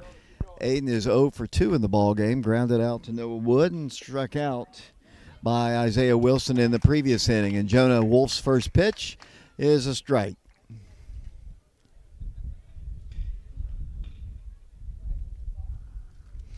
Wolf will be followed by Will Jones. That pitch is low.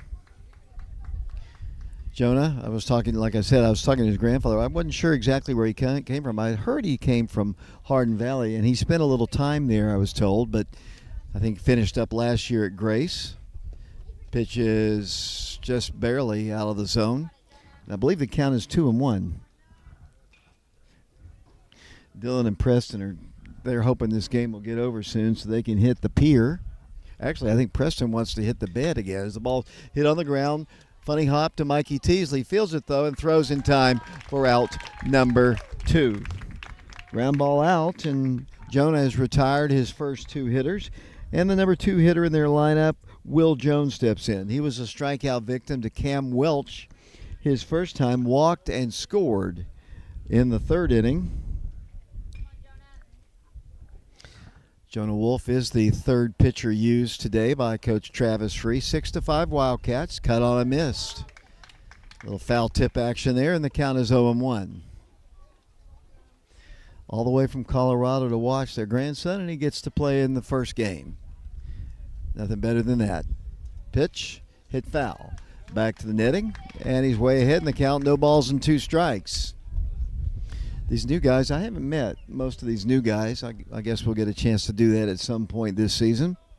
I'd love to do our TV show once again, but with these Wednesday ball games, that's the slot they give us, and we have a lot of games on Wednesdays. Pitch is just a little bit low, and the count now is 1-2.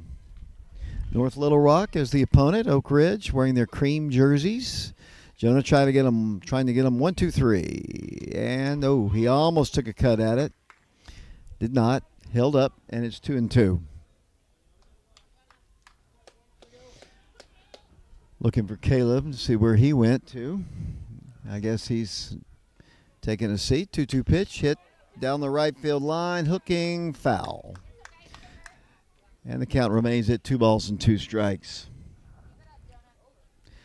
Jonah, I believe, is a junior. And good to have him in our program. That was second consecutive, this was a grandparent talking to me that said that what they like best about Oak Ridge is the culture that they found at Oak Ridge as opposed to their other schools. The ball hit on the ground to the shortstop. Noah Wood throws on the first. Nice inning of work for Jonah Wolf. He retires the Little Rock team 1-2-3. And the Wildcats maintain the lead. We go to the top of the 5th inning. 6-5 Wildcats. We'll be back to Gulf Shores, Alabama in a moment.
Welcome back once again to Gulf Shores. We go to the 5th inning.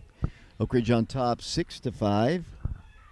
Carson Fagan leads things off for the Wildcats. It'll be Fagan, Wood, and Kipton Fagan. Scheduled hitters in the Oak Ridge lineup. Carson today, let's see, he has a single and an RBI. He has a walk and a stolen base. Takes one down low. Picked up an RBI back in the first inning. The Wildcats have scored in every inning to lead it 6-5. Just one spot of 4 runs scored in the previous inning. That pitch is a called strike. Carson kind of bailed on that one. Count is 2 balls and 1 strike. Pitch. That's a little bit low. That time the North Little Rock dugout thought maybe didn't get the benefit of the call. He's been somewhat consistent. I can't really complain that much. 3 balls and 1 strike to Carson Fagan, leadoff man here in the 5th. There, that one's down low, and that's the second consecutive walk drawn by Carson. And he's a base runner here in the 5th. It's a good start. And the batter now will be the shortstop, Noah Wood. Noah picked up an RBI his last time on a sacrifice fly. Noah also grounded out to short. Let's see if he lays one down. Wouldn't surprise me if he bunted here. They're in on the grass at third. Carson, good speed at first. Noah Wood, the batter. Not squaring. Pitch is, I guess a little inside. Count is 1-0.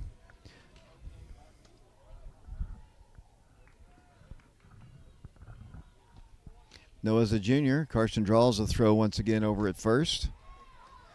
Cuts free once again, giving a different signal out to his base runner and his batter. The batter is Noah Wood. Nobody out here in the 5th. Noah hits the ball foul. Off to the right side, over the top of a silver van, and out of play. Preston's still doing camera work. You know, Preston ought to go across the street tonight to Walmart to get a chair so he might be able to sit down some. Well, he sleeps all day anyway, so he doesn't really need it. Softball game's going on again behind us. I would expect him to be gone here in a moment.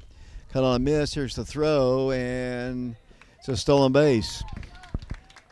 He had a good throw. It was on the third base side, but Carson was able to get under it, and that's the stolen base, and he is in scoring position. That is the second stolen base of the game for Carson Fagan. Noah steps in for the Wildcats once again. Nobody out. Wildcats on top 6-5 over North Little Rock, Arkansas. Mike Kelly watching our broadcast today. Tommy and Martha Lee as well. Pitch, hit foul. Back to the netting. I believe the count is 1-2. Kipton Fagan is on deck. Then he'll be followed by Whit Reniger in the Wildcat lineup. Noah back in. Noah might be one of those guys you recognize at Aubrey's. I've seen him several times. He rips one to left. Will it stay fair? It is just foul. He got all of that one. Hit it hard down the left field line, but just barely foul. And has to return with a 1-ball, 2-strike count. Yeah, he's one of those guys when you walk into Aubrey's that will seat you. Noah Wood. He's been our middle infielder for the Wildcats the last couple of years. Has an RBI in this ball game. He steps back in, batting from the right side. 1-ball, 2 strikes. Carson Fagan, the runner at second. And the pitch to Noah. That one's high and outside. Evens the count at 2 balls and 2 strikes. Mike Kelly was kind enough to send me the remaining schedule, the schedule for tomorrow anyway. I'll run over that here in a bit. We'll check the chat as well. Pitch to Noah, runner going. Ball's hit foul into the parking lot to our right. There's another team coming in with very similar jerseys to ours. Coming in with what looks like more maroon than cardinal, actually. Obviously, Preston just went back over to the softball game. When they saw him coming, they all cheered. 2 balls and 2 strikes. It's very easy to pick on people when you've got a microphone to yourself, you know? Very easy. I give them the opportunity to come back at me. I'm a little nicer to Dylan because he's right next to me. Preston's a little bit behind me. 2 balls and 2 strikes. Carson draws a throw. Back at second, and easily back to the bag he goes. Still nobody out. We're in the 5th inning, 6-5. Oak Ridge in the lead. You're watching the game on YouTube. We appreciate East Tennessee Spine and Sport. We appreciate the Fagan family down in Texas. Sexton Automotive. Todd Fox with Fox Insurance Group. Laura Lynn Green with State Farm Insurance. The pitch. Hit in the air. Center field. Tagging at second is Carson Fagan. The catch is made, and Carson's going to make it to third with ease. So the Wildcats now have a runner at third. So Noah does his job. He moves him over. I'm sure he would have rather had a hit, but he's moved Carson to third base where more opportunities to score from there. And that's 1 out here in the inning, and the batter will be Kipton Fagan. Kipton in the ball game drew a walk his last time. Flew out to center field as well. Wildcats trying to get some more runs here. A tight one here in Gulf Shores, 6-5 Oak Ridge. North Little Rock the opponent. Pitch to Kipton. Almost hit him. It's inside. 1 ball, no strikes.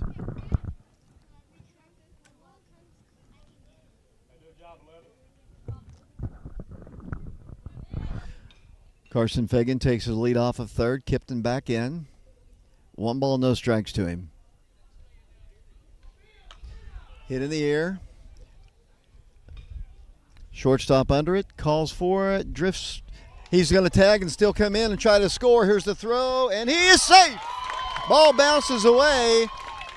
And so that is a sacrifice fly and an RBI.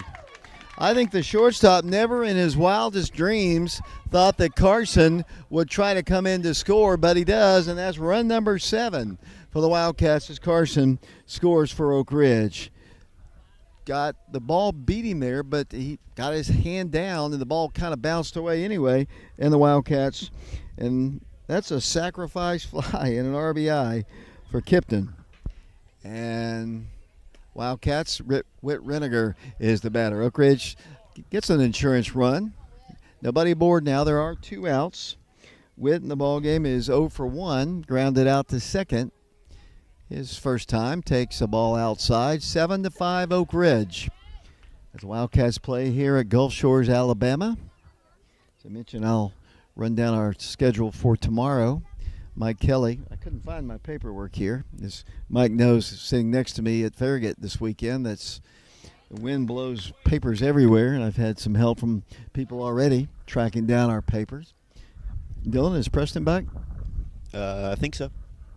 Oh yeah, he is. It looks like lipstick on his cheek. Something. Anyway, once again back in the box we'll go Whit. The pitch. Did he swing? They asked for help. He says the umpire in the field says no. And I think he checked his swing. And the count is 3-1. 3 balls and 1 strike to Whit Reniger. Top of the order, and Brooks Poteet is on deck for the Wildcats. Whit trying to get on base. The Wildcats have put a run on the board. There's ball 4. And Whit's on for the first time tonight, or today, I guess. And indeed, back to the top of the order we go to Brooks Poteet. Brooks, his first time, singled, scored a run.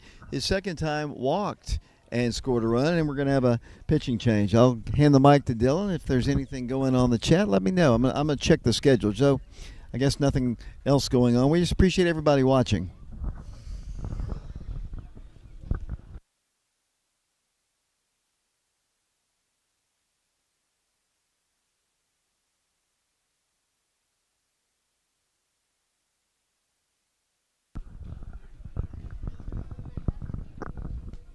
So our Tuesday schedule looks like we're going to play Fairhope at 5:30 Central Time, so that'll be 6:30 Eastern Time. Wednesday, the Wildcats will play Shades Valley, Alabama. That'll be at 10 o'clock Central Time, 11 o'clock Eastern Time. And Wednesday they'll play Collinsville, Alabama, and that'll be at 12:30 Central Time. That's our upcoming schedule. Brooks steps in once again. There's 2 outs. Runner at first, Whit Reniger. Wildcats have plated a run here in the 5th inning. Pitch to Brooks is outside, and the count is 1-0.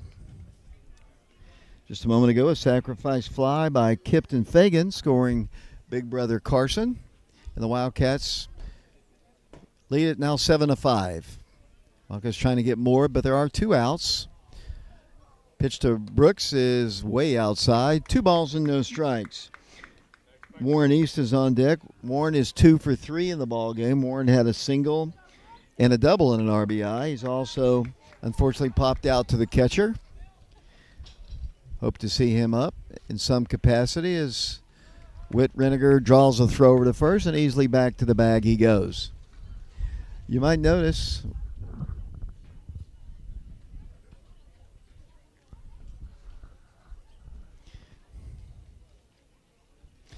Reniger takes his lead, not going. The pitch to Brooks is cut on and missed.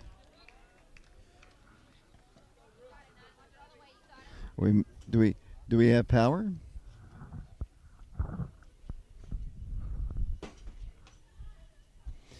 Poteet back in. Reniger a very short lead at first. Pitch to the plate. That's a ball down low. And let's see. Umpire holds up. It's 3-1. That's the count on Brooks Poteet with Warren East on deck.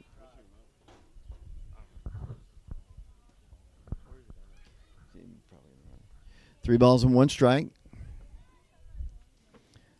Even shorter lead for Whit. The pitch. That's up high. That's ball 4.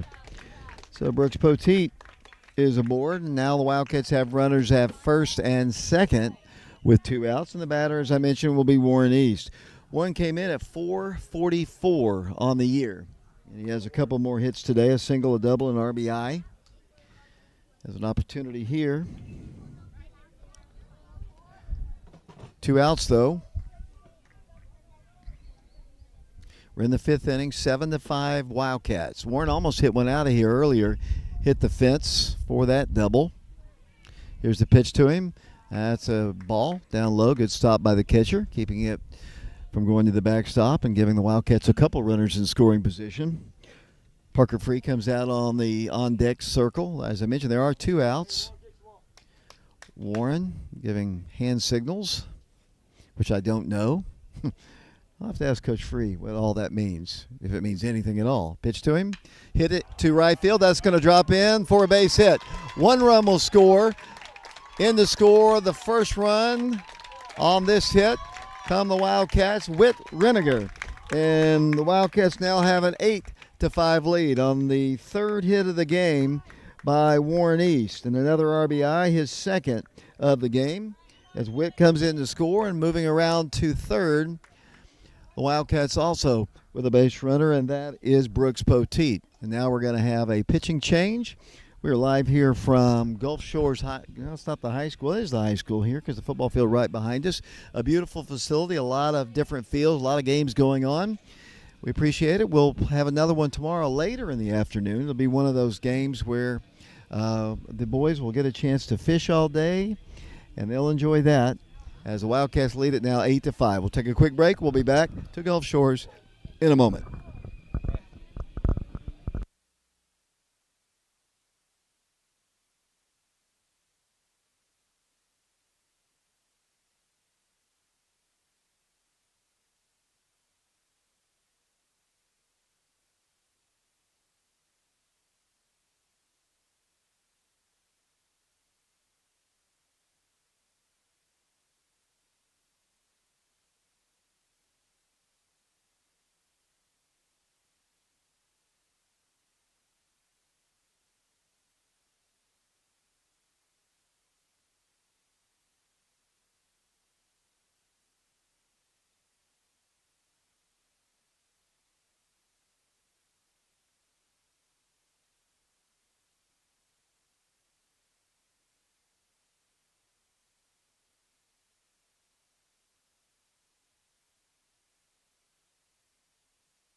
Welcome back once again to Gulf Shores, Alabama.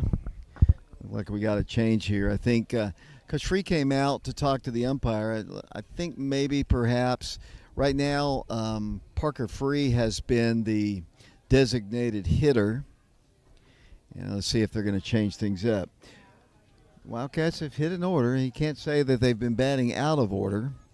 See if they're going to correct their lineup. Coach Free wanders over to make sure the conversation stays correct, whatever it might be. He came out of the dugout pretty quick. Coach Free's pointing down to the lineup, and let's see. He seems to be satisfied. I don't know if the North Little Rock guy is. 8-5 Wildcats. Oak Ridge jumped out to a 5-1 lead, then gave up 4 runs and tied it, and then they've scored 3 ever since and have the lead 8-5.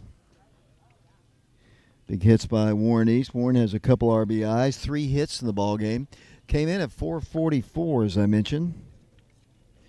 Wildcats also got a sacrifice fly and an RBI from Kipton Fagan in this inning. Wildcats still have runners on the base paths. They've got a runner at third, and I guess that is Brooks Poteet, I would assume. And down at first, the Wildcats have Well, actually, Warren is the runner. He's at third. I think he's still at second. We're not even there. I'll come back and tell you whether he's talking to Coach Free. Whatever the bookkeeping is taken care of, and I think everybody's satisfied. As Parker stands in, Parker had a double his last time. Walk, so he is officially 1 for 2 in the ball game. Runners on the corners. Runner from first is going. Here's the throw down. High throw. And he comes in standing with a stolen base. So Warren has another stolen base. He had 10 coming into the game. Now the Wildcats have a couple runners in scoring position. And Parker Free, the batter.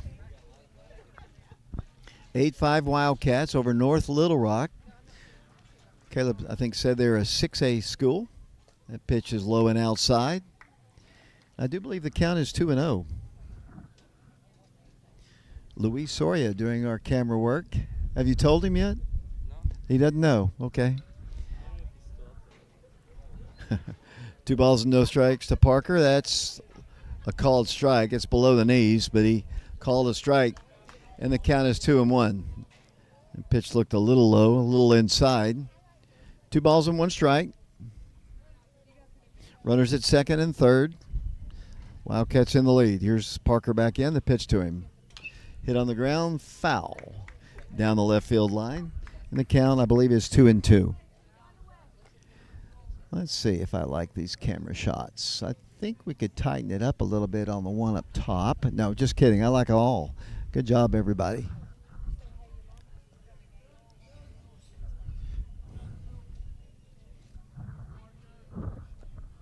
Here's the pitch to Parker. It's high.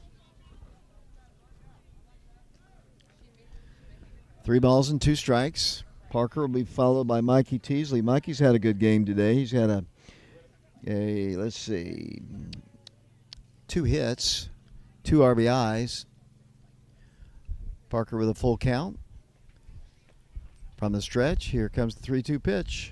Hit well into left field. That's 1 run coming in. Brooks Poteet comes around, and here comes the green light given. Here comes the throw, not in time.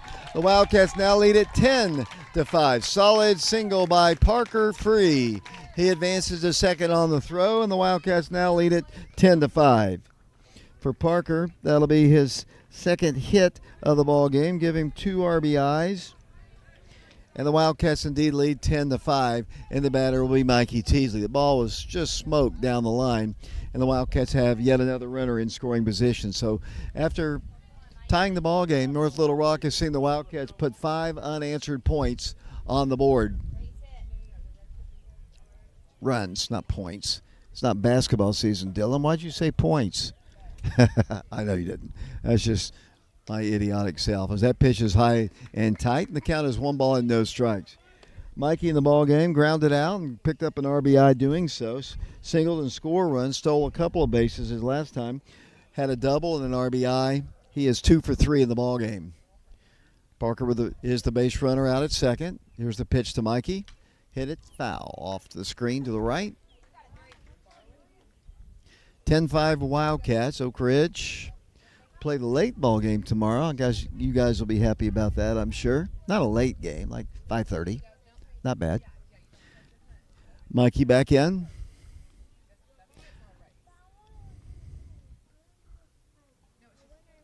Parker takes his lead off of second. The pitch, evidently a little outside. I do believe the count is 1-1. I'll ask Dylan for 2-1. Thank you. 2 balls and 1 strike.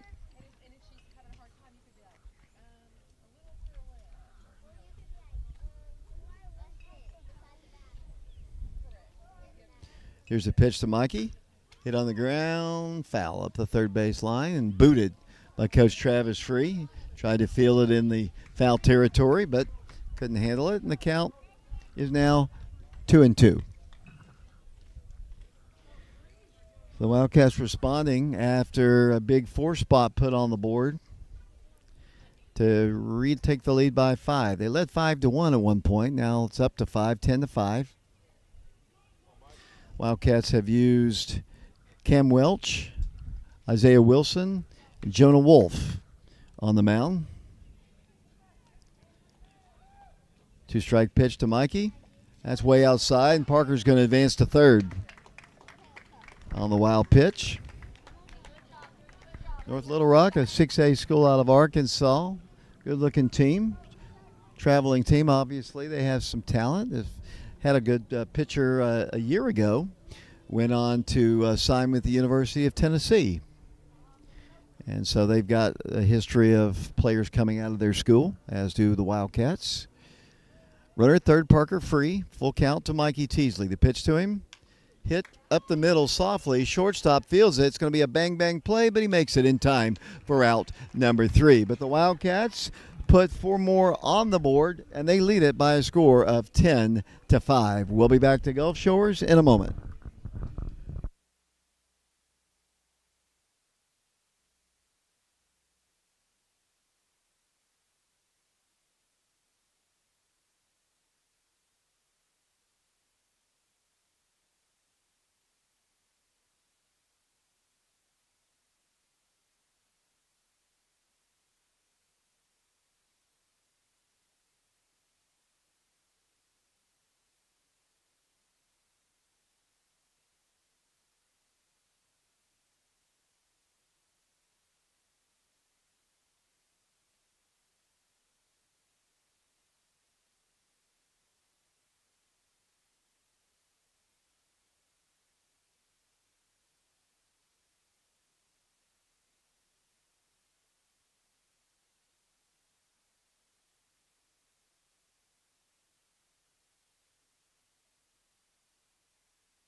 Welcome back to Gulf Shores, Alabama. The Wildcats on top 10-5 now over North Little Rock, trying to start this tournament with a win. It'll be the 3, 4, and 5 hitters in the lineup. That pitch is hit foul off to the right side and out of play. Cam Welch started. The Wildcats have used 3 different pitchers. This is the second inning of work for Jonah Wolf. He retired his batters 1, 2, 3. Back in the 4th inning as we play here in the 5th. There's a called strike. Jonah throwing strikes. That's what you want out of a relief guy. Here's the 0-2 pitch. Oh, that should have been called strike 3. A nice pitch that time. 1 ball, 2 strikes. He's a big, tall, rangy guy, but he bends his knees, and that should have been a strike 3. That pitch is down low, and the count is 2 balls and 2 strikes. Pretty consistent today, the umpire has been. That one, I think, in my opinion, should have been strike 3. Hit foul back to the screen, and the count remains at 2 balls and 2 strikes. Dylan Wood is our producer today. Camera guys are Caleb Riker, Preston Fetters, not yet, along with, and Luis Soria. Pitch is cut on and missed.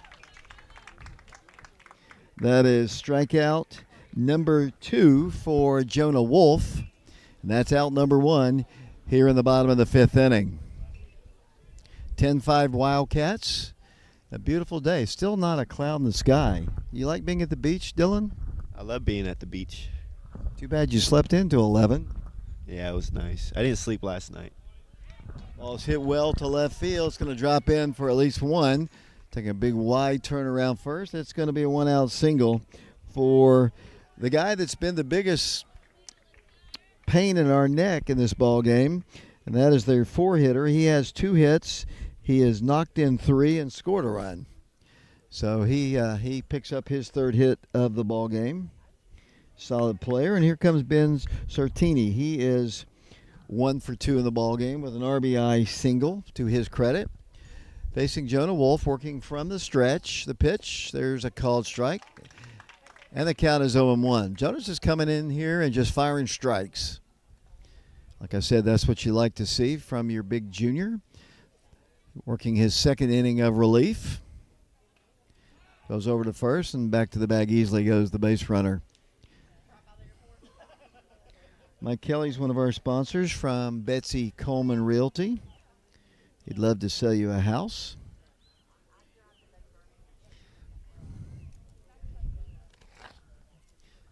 Here's the pitch, called strike 2 on the inside half of the plate. Jonah's just throwing strikes. Captain Fagan still catching. Joseph Webb still at first. Whit Renniger still at second. Noah Wood still at short. Mikey Teasley is at third. Oh, he was leaning that time, but Jonah's throw over, not in time.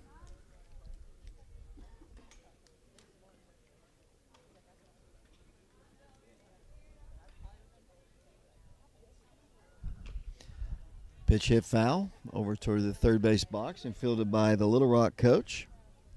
As I mentioned, tomorrow the Wildcats will play Fairhope, Alabama. That'll be at 5:30 Central Time, 6:30 Eastern Time.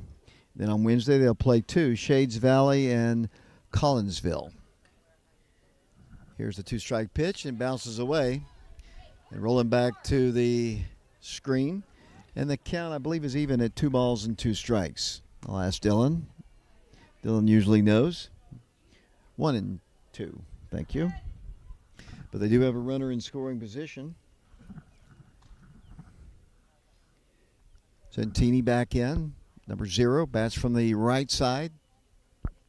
10-5 Oak Ridge. The pitch hit on the ground. Right back to Jonah.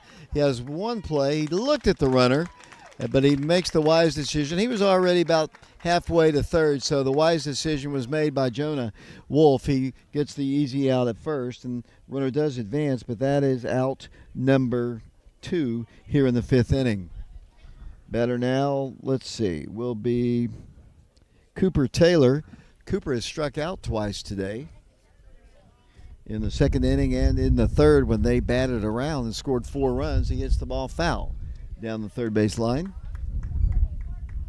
And the count is 0-1. Thanks for tuning us in on our YouTube channel. Laura Lynn Green, one of our sponsors, State Farm Insurance, Sexton Automotive, East Tennessee Spine and Sport, Todd Fox with the Fox Insurance Group. I mentioned Mike Kelly with Betsy Coleman Realty. Appreciate them.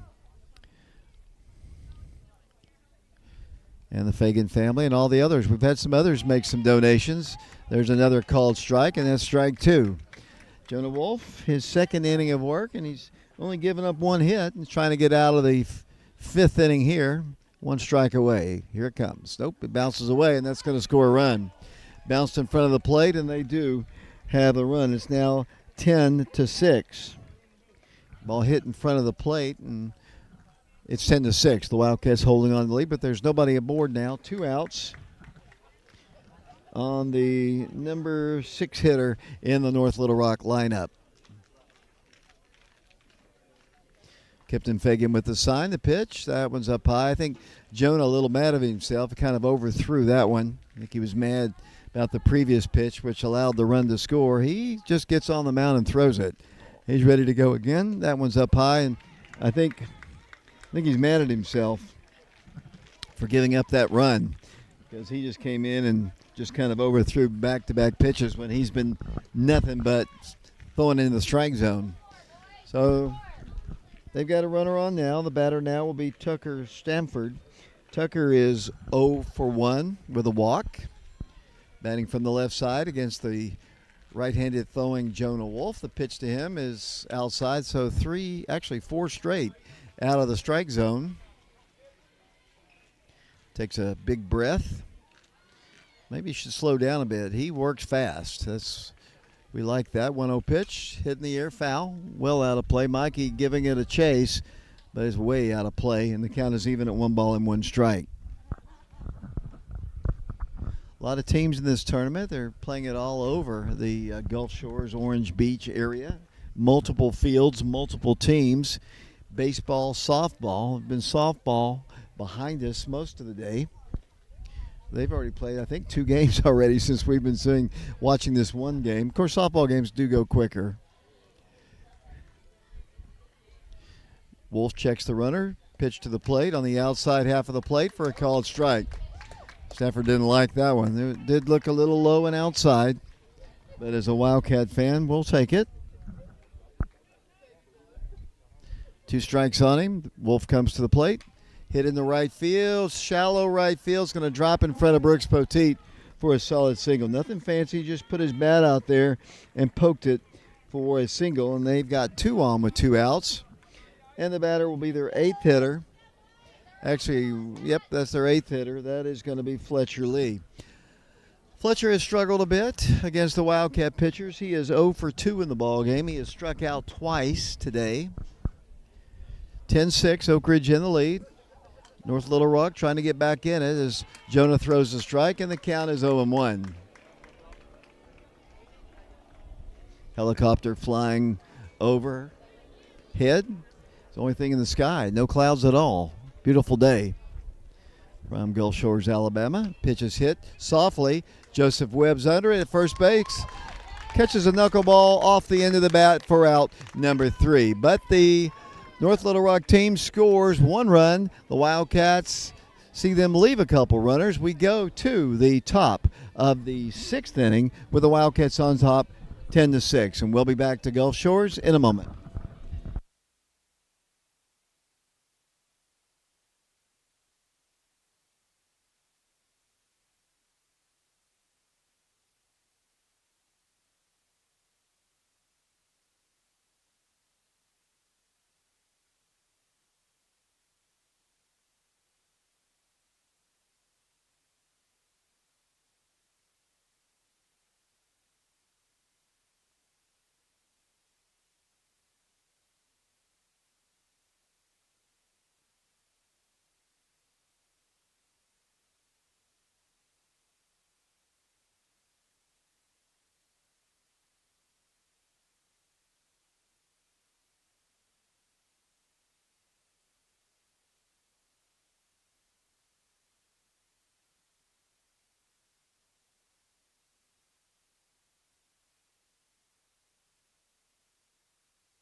Welcome back to Gulf Shores.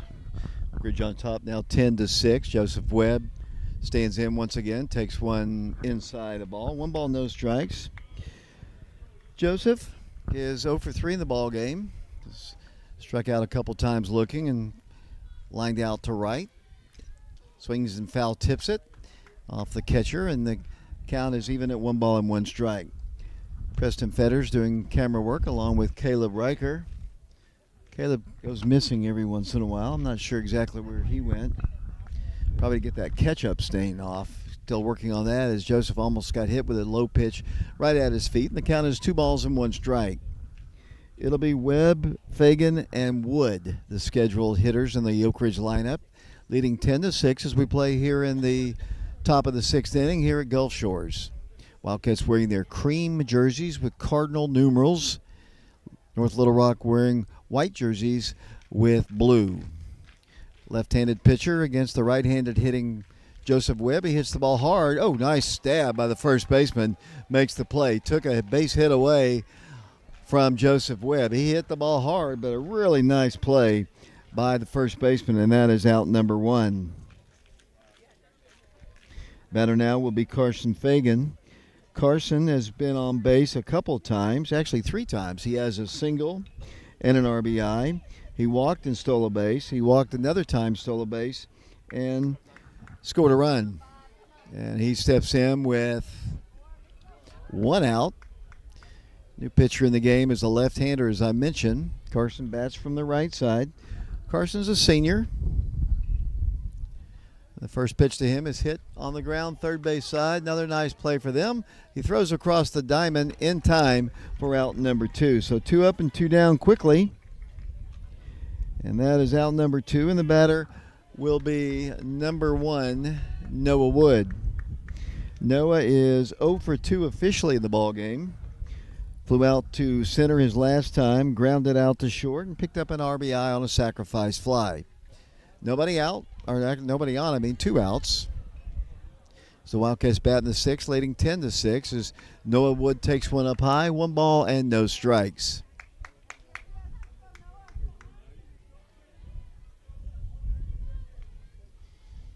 Pitch to the plate, that's up high, 2 balls and no strikes.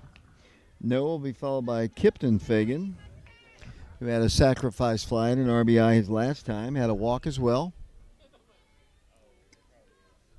Lefty comes to the plate. Noah rips it into right field. That's a base hit. Nice hit by Noah Wood. Takes a wide turn at first, and that's a 2-out single for Noah Wood, his first base hit of the ball game. But everybody who's played has gotten on base today, with the exception of Joseph. You might have another opportunity in this one as the batter steps in now for the Wildcats. Looks like Jaden Cheverton is going to check in.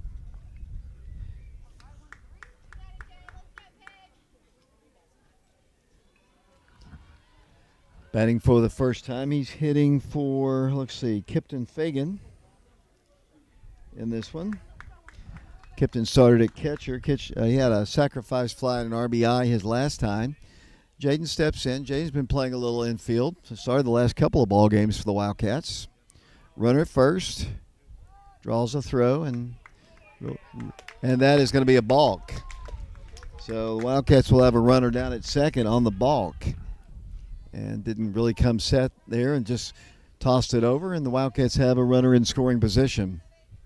Jaden yet to take a pitch here as the Wildcats lead at 10-6. A couple more runs of insurance might be handy. Luis Soria, our camera guy, as Jaden steps in once again. Pitch to the plate. That's way up high. Above the head of the sophomore. And the count is 2-0.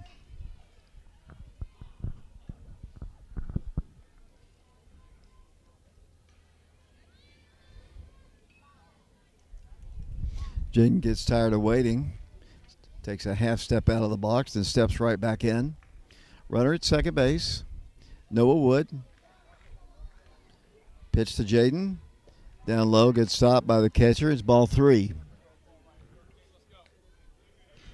Whit Renniger's on deck for the Wildcats. Whit in this ball game has walked and scored a run, grounded out to second.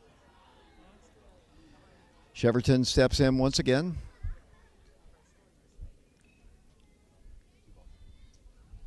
Two balls and no strikes. 3 balls and no strikes. We were a little off on the count. Scoreboard had it wrong across the field, and Dylan made the correction, ran up into the press box and told our friend, your count is wrong. He's not our friend. He had full press box up there and would not allow us to sit there. There's nobody in there except him. That pitch is down low, and that's ball 4. So Jaden Cheverton draws a walk, and the Wildcats have runners now at first and second with 2 outs. And the batter, as I mentioned, will be Whit Renniger. Whit grounded out to second his first time, walked and scored his last time. Lefty versus lefty here. The Wildcats have Warren Brooks Poteet on deck for the Wildcats.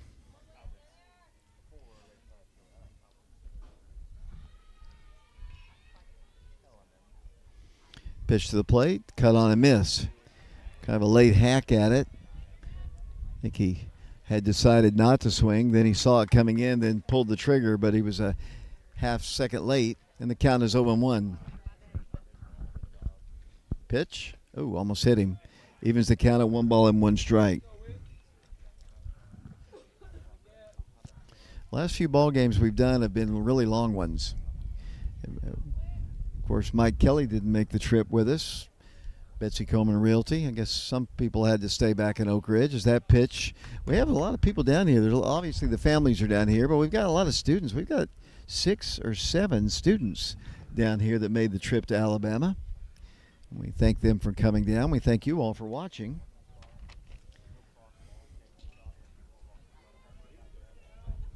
Whit steps back in. He swings and hits it foul. Back to the netting once again. And the count now is 2-2. 2 outs, 10-6. The Wildcats in the lead. Wildcats have scored in every inning. There are 2 outs in this one. Whit needs to deliver if the inning is to continue. He's got a 2-2 count on him. Pitch to him. That's ball 3. Low and outside. And the count is full with Brooks Poteet on deck. Brooks has been on base 3 times today. Singled and scored. Walked and scored. And walked again. Yeah, also was struck out in the ball game. So he's officially 1 for 2. Pitch to Whit is high. Foul ball hitting to the right side. To the netting it goes. And just out of play. That probably was ball 4. But he thought he was close enough to swing at it and fouls it back. And the count remains full at 3 balls and 2 strikes. Caleb Riker and Preston Fetters, you all could have switched off so you could have sat down. If Caleb was any kind of a friend, he would have let you sit down. And he should have taken over your spot. 3-2 pitch to Whit Renniger. Pitch is up high. That's ball 4. Good take that right there by Whit. And he's got his second walk of the ball game. And the bases are now loaded. And back to the top of the order we go to Brooks Poteet. Mentioned Brooks has had a really fine game. Singled, scored a run, walked, scored a run, and walked again. Left-handed hitter against the lefty. Back-to-back lefties against the left-hander. Bases full of Wildcats. 10-6 Oak Ridge leads. Here's the pitch. That's way up high. 1 ball, no strikes. We've had a lot of activity in this game, a lot of base runners, a lot of full counts, kind of a long ball game. Here's the pitch. That's ball 2. Not even close. 2 balls and no strikes. We're in the top of the 6th inning in a game you're watching live on our YouTube channel, Prep Radio. Preston Fetters, Caleb Riker, and our producer today is Dylan Woody. Got the full crew today. That pitch is it looked a little outside, but they called it a strike, and the count is 1-2. Caleb was able to do a lot of things the other day. Did the scoreboard and produced and switched, but Dylan we got 3 cameras running today. Here's the pitch. That's ball 3. Should have been ball 4, and that one not even close. 3 balls and 1 strike. Another bad one, and Wildcats have another run. Poteet steps in once again. Mother told me on Saturday they love it here. The culture in Oak Ridge, better than his previous school, as he hits the ball on the infield, and that won't get it done as the shortstop calls for it in the high sky, makes the catch for out number 3. The Wildcats load the bases, and they leave them loaded. We go to the bottom of the 6th inning here at Gulf Shores. The Wildcats of Oak Ridge on top by a score of 10-6, and we'll be back in a moment.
Welcome back once again to Gulf Shores, Alabama, where the Wildcats lead at 10-6 over North Little Rock, Arkansas.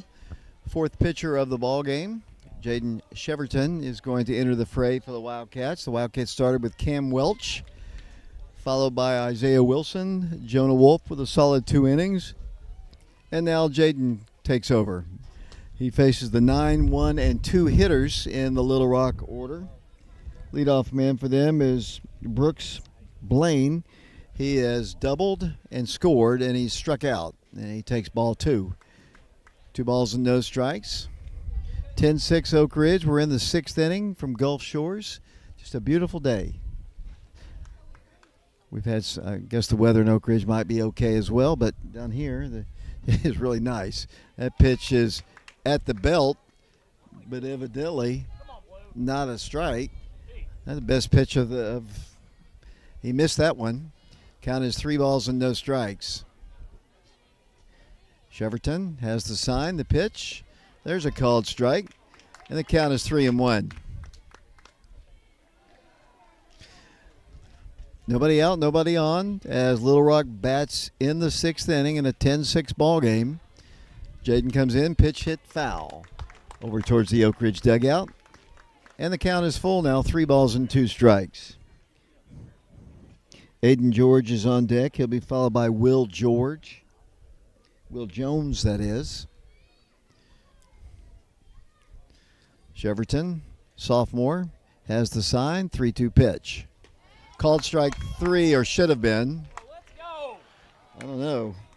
Not sure where that one was. That's a couple of pitches on that sequence, which looked good from our angle, but we don't count. The umpire, he's worked a full ball game. I think he was on the field in the previous ball game, which involved, believe it or not, Morristown East, who played right in front of us.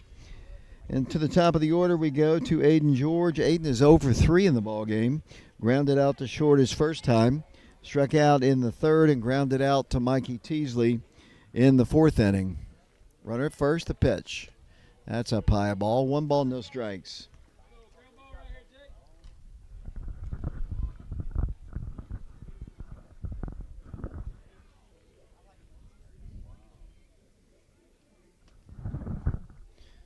Cheverton working from the stretch, checks the runner at first, the pitch, that's a ball. Wildcats started with Cam Welch. He pitched 2 innings. He was replaced by Isaiah Wilson, who pitched 1 inning. And then Jonah Wolf came in, pitched 2 innings, and now Jaden Cheverton is in the game for the Wildcats. 2 balls and no strikes to the leadoff man for North Little Rock. 2-0 pitch.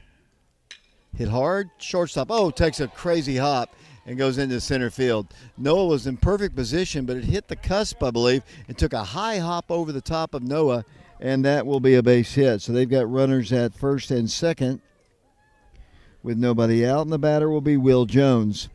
Will struck out looking his first time to Camden Welch, walked and scored a run in the third inning, and grounded out to Noah Wood his last time.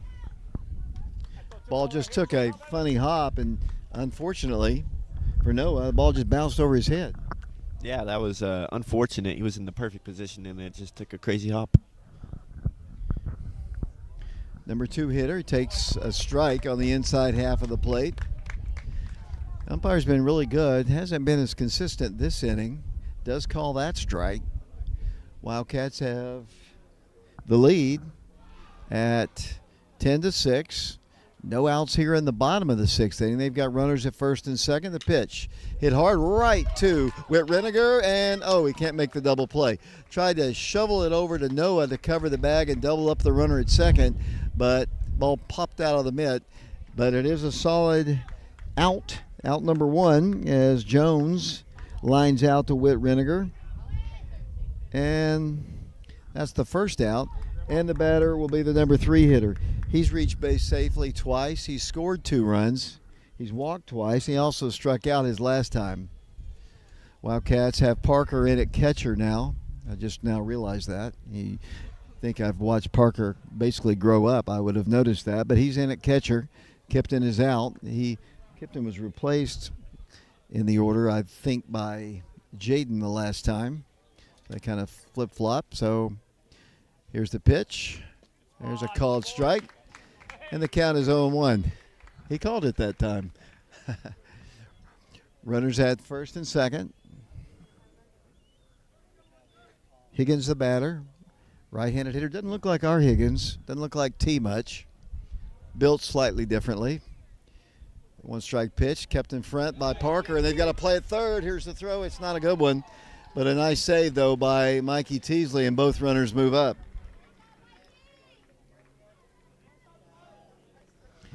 Had an opportunity. The ball bounced just a little bit, and the guy took off to third, and really a nice save by Mikey, saving a run, honestly, of the ball when it rolled out in the outfield. And they've got 2 runners in scoring position.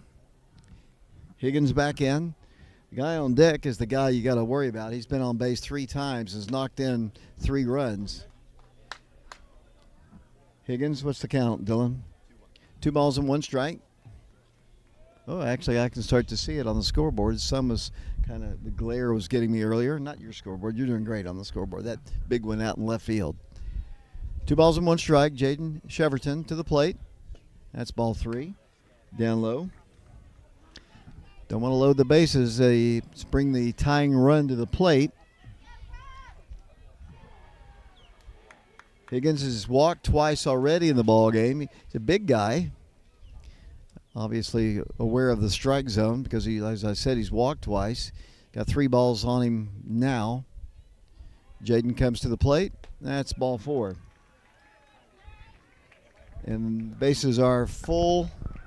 And I don't know if he is, but today he is their best hitter as Blaine, I can't read the handwriting, but He has 3 RBIs in the ball game. He has 3 hits. He has scored 3 runs in the game. And he bats here with the bases loaded. Right-handed hitter against the right-handed throwing Jaden Cheverton. Cheverton not quite sure of the count. Parker relays it to him. He sits up. Cheverton takes a deep breath, works from the stretch. Here's the pitch. Inside corner for a called strike. Had him ducking out just a bit. The count is 0-1. 10-6 Oak Ridge, but they've got the bases loaded. North Little Rock just won't go away. Wildcats using their 4th pitcher of the day. Got a lot of ball games, perhaps 6. The ball's ripped to third. Double play! Double play! Caught right at the bag by Mikey Teasley. He tagged the bag and doubled the guy off at third, and that is the 3rd out of the inning. Big play by Mikey. Right, Johnny on the spot for the 3rd out. We go to the top of the 7th inning here at Gulf Shores. The Wildcats maintain their lead 10-6. We'll be back to Gulf Shores in a moment.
Welcome back once again to Gulf Shores. Warren East leads things off for the Wildcats. It'll be Warren East, Parker Free, and Mikey Teasley.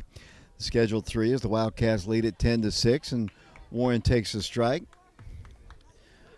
Big play by Mikey Teasley to double off the runner at third to close out the 6th inning. The ball was hit like a shot, but Mikey, right, Johnny on the spot, was able to tag the bag for the double play. Big play and got Wildcats out of the inning, and Wildcats go back to work with Warren. He's got a 1-ball, 1-strike count on him. Warren today has had a really good ball game. I'll recap that in a moment. After this pitch, it bounces away. Warren today has singled twice, doubled, and knocked in 2 runs. So he's 3 for 4 as he also popped out to the catcher. Stolen base. He came into the game with 10 stolen bases on the season. Picked up his 11th earlier in the game. Almost hit one out of here. Hit the fence on his double. And he hits the ball well this time, deep to right center field. The ball is going up to the fence. It is up, and it's off the fence. And rounding second and heading towards third is Warren East, and he has a triple. Almost got it out of here once again as Warren East almost his hit for the cycle. That is a triple for Warren. He has 2 singles, a double, and a triple, and he's in scoring position, obviously, with nobody out, and the batter is Parker Free. Parker walked his first time, flew out. He has a double and a single. He also has 2 RBIs in the ball game. Pitch to Parker is outside, and the count is 1-0. 10-6 Oak Ridge, but the Wildcats obviously could use a little more as they'll face Little Rock for the final time in the 7th inning, hopefully the final time in the bottom of this inning. We're in the top of the 7th. 10-6 Oak Ridge. The pitch to Parker. He hits it well. Deep to right center field. That's going to get the job done. An over-the-shoulder catch. That's a sacrifice fly and an RBI. Another RBI for Parker. And the Wildcats now lead at 11-6. In to score comes Warren East.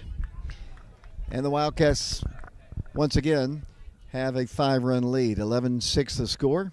And Mikey Teasley steps in. Mikey, let's see, had an RBI on a ground out, picked up a single, scored a run, stole 2 bases, had a double, and knocked in a run as well.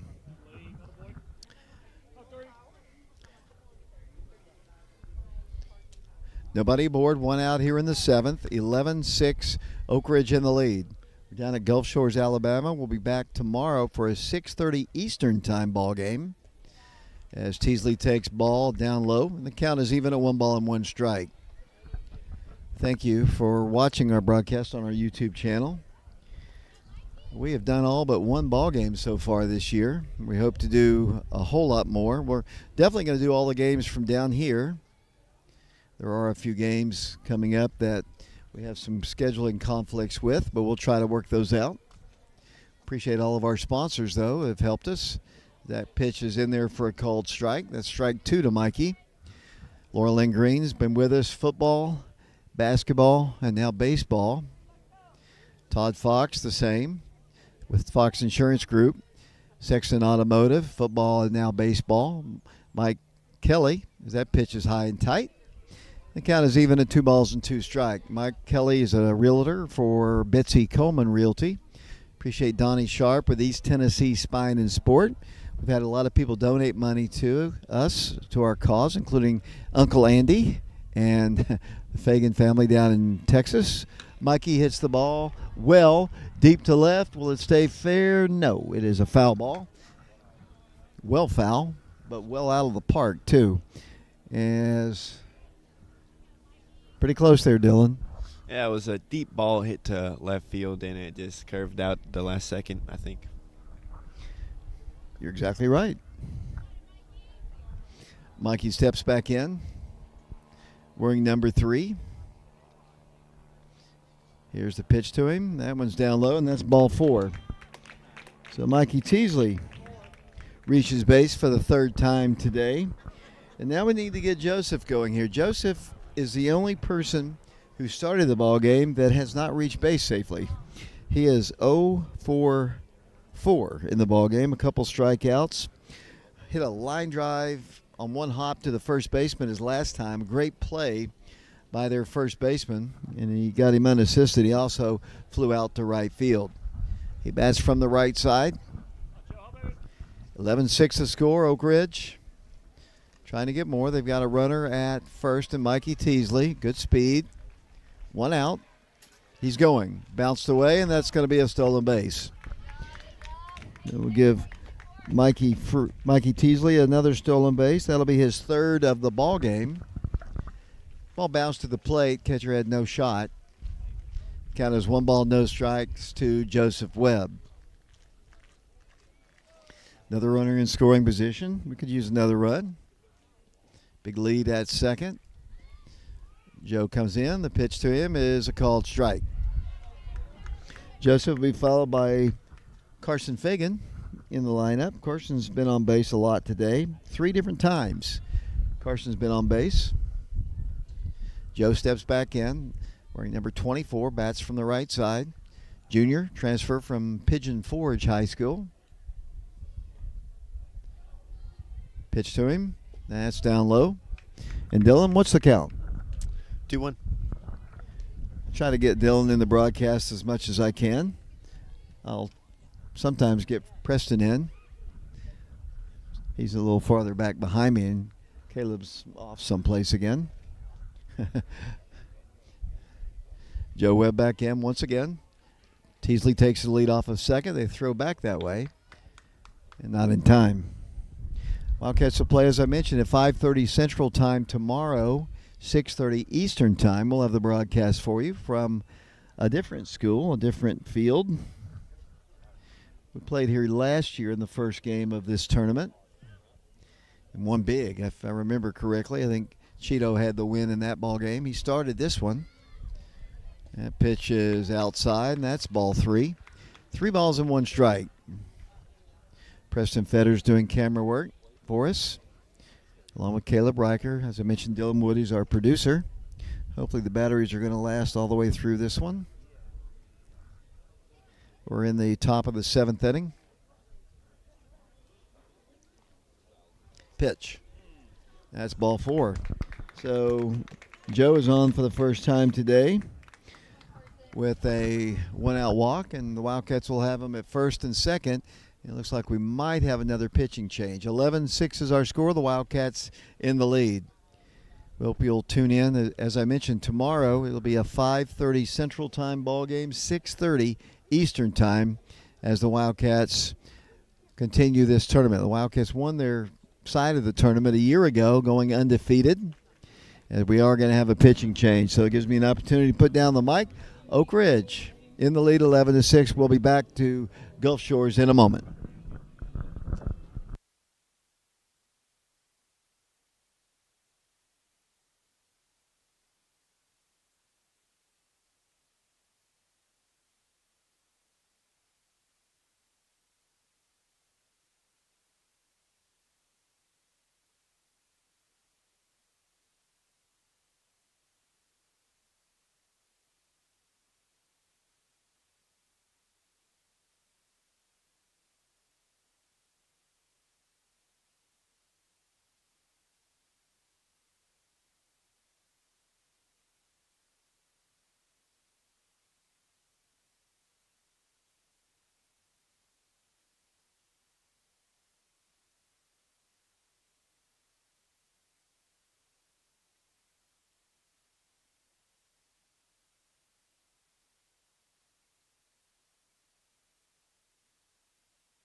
Welcome back once again to Gulf Shores. The Wildcats on top, I think 11-6 is the score.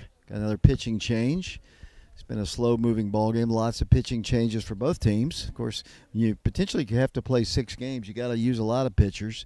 As Carson Fagan steps in, as I mentioned, Carson's had a really good game. Double steal in place. Here's the throw, and in standing with a stolen base.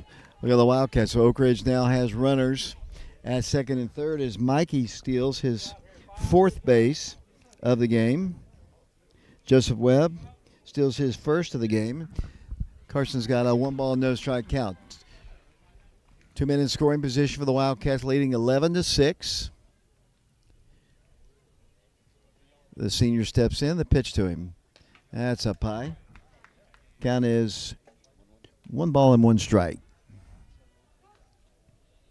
The dimensions of this field, down the line and right, is 320.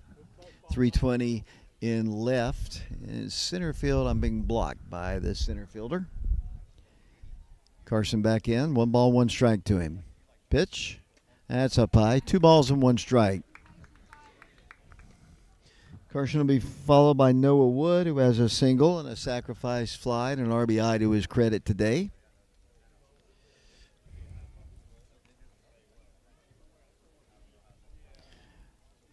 Fagan steps back in. Runners at second and third. Joseph Webb at second. Mikey Teasley is at third. The pitch. Carson swings through that one, and the count is 2-2.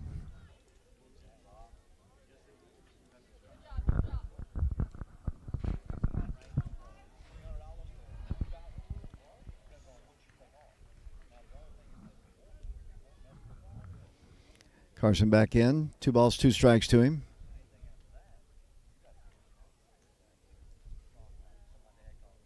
Pitch. That's the ball. Bounces away, and Mikey's going to score. Mikey Teasley comes in to score run number 12. Joseph Webb moves up to third, and Carson has a 3 2-strike count on him. Carson today, as I mentioned, singled in a run his first time. Walked, stole a base. His second time, walked again, stole a base, and scored a run. Rounded out to third.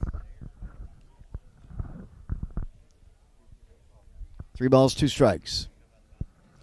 Joseph Webb, the runner at third base. The pitch to Carson. Hit foul. Back out of play. Oh, just barely missed that man walking to the restroom. And he's not only going to relieve himself, he's relieved that he didn't get hit by that one. 3 2 strikes. 3-2 pitch to Carson. That's ball 4. Down low. And for the third time in the ball game, Carson Fagan has a free pass. He also had a single. And the batter will be Noah Wood. Noah had a hit his last time. Had a sacrifice fly and an RBI. Also is grounded out to short and flew out to center field. Now we're going to have another conversation on the mound. Dylan, anything going on the chat?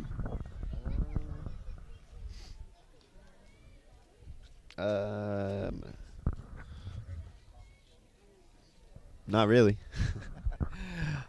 Reason I periodically ask if anybody, wherever you might be watching from, we love it when people are watching our broadcasts, and we like to know where they are. I tried to tell the people last year at the administration at the high school that we have more people watching us from outside of Oak Ridge. We weren't able to do the home games last year, but then the administration kind of checked their numbers, financial numbers, compared them from this year to the year before, and found out that the stream had no effect. In fact, it was greater when we were streaming, and we said that all along. As that pitch is down low a ball. The Wildcats have Joseph Webb at third, Carson Fagan at first. Noah Wood is the batter. Noah hitting in the number 8 spot today. He'll be followed, I believe, by Jaden Cheverton. Runner going to second, no throw. And he came up firing. He was afraid that Joseph would break to the plate. And I'll give Carson a stolen base on that, and that'll be his third of the ball game.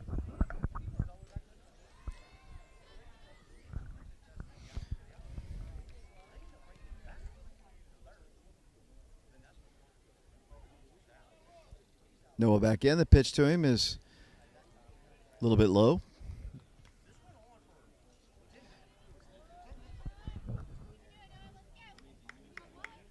(12-6) the score. The Wildcats with their biggest lead. They led by 5 a couple times, I think. At least it was 5-1 at one time, I think. 12-6 the score now. The pitch is a called strike. In there for the first strike and it's 3 1 strike to Noah. Wood will be followed, as I mentioned, by Kip. Well, he was going to be Kip DeFagan. It's going to be Jaden Cheverton. Runners at second and third. The pitch is a called strike to Noah, and that's a full count now. 3 balls and 2 strikes. Got a lot of parents here, grandparents. In fact, I talked to Jonah Wolf's grandparents. I mentioned that earlier in the ball game. They came all the way from Colorado to watch their grandson play. 3-2 pitch. That's a little bit low, ball 4. Good take there by Noah. And he reaches base safely. And the bases are loaded. And the batter will be Jaden Cheverton. Jaden walked his last time, and here comes the coach once again, and we're going to have yet another pitching change. Wildcats on top, 12-6. Bases full of Wildcats. I'm going to put the mic down. We'll be back in a moment.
Thank you for watching our broadcast on our YouTube channel, Prep Radio. The Wildcats on top of North Little Rock, Arkansas, 12-6. In what has been a very lengthy ball game here at Gulf Shores. We've enjoyed a beautiful day, but a very, very long ball game. Wildcats have used a ton of pitchers. They've used 6 pitchers. Jaden Cheverton bats with the bases loaded in a 12-6 ball game. The first pitch, high and tight, 1 ball, no strikes.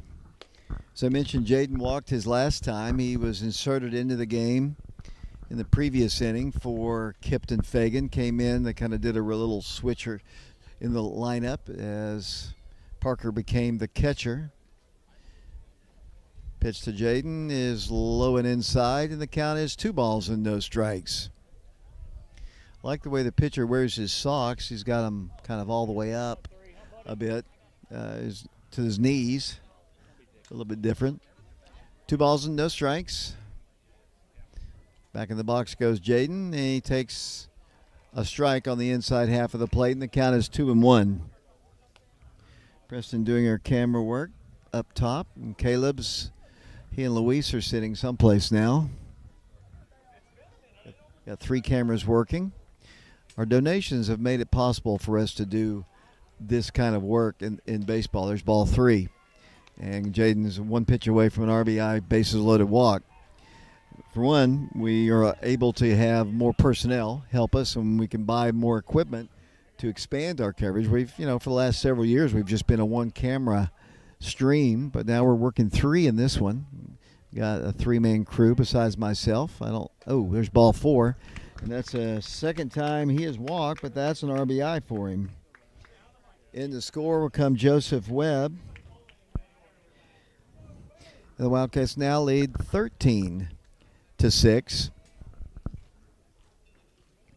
And the batter will be Whit Reniger. Whit has walked 3 times in the ball game. Actually, 2 times.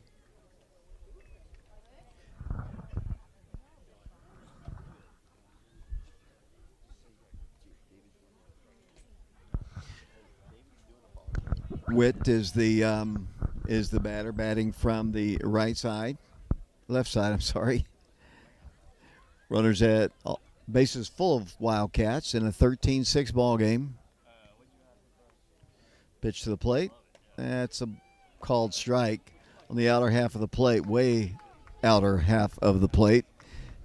And I believe Whit's behind in the count. No balls and 2 strikes. Dylan confirms that for me. Dylan Woody. 1 strike, thank you, I think. Pitch, hit well, and it's going to be fielded by the second baseman. He tries to get the double play. They get nobody, and another run scores. And Whit reaches base. And in to score another run is Carson Fagan. So Carson scores to make it 14-6, I do believe. And the batter now, the Wildcats are going to make a change. I think, is this Colton Bankin coming in to bat? It is Colton Bankin. He bats for the first time in the ball game.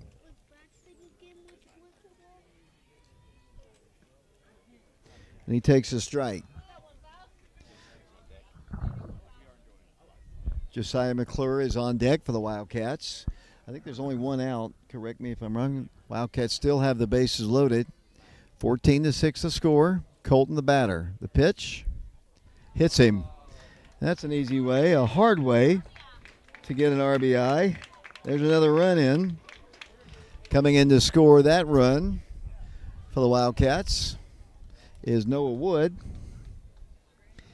And the Wildcats will send Josiah McClure to bat with the bases loaded. He's a talented freshman getting a chance to bat. What's the score now? 15-6. So the Wildcats only need 1 more run to end the game in the 10-run. Pitch to Josiah is high and tight, and the count is 1-0.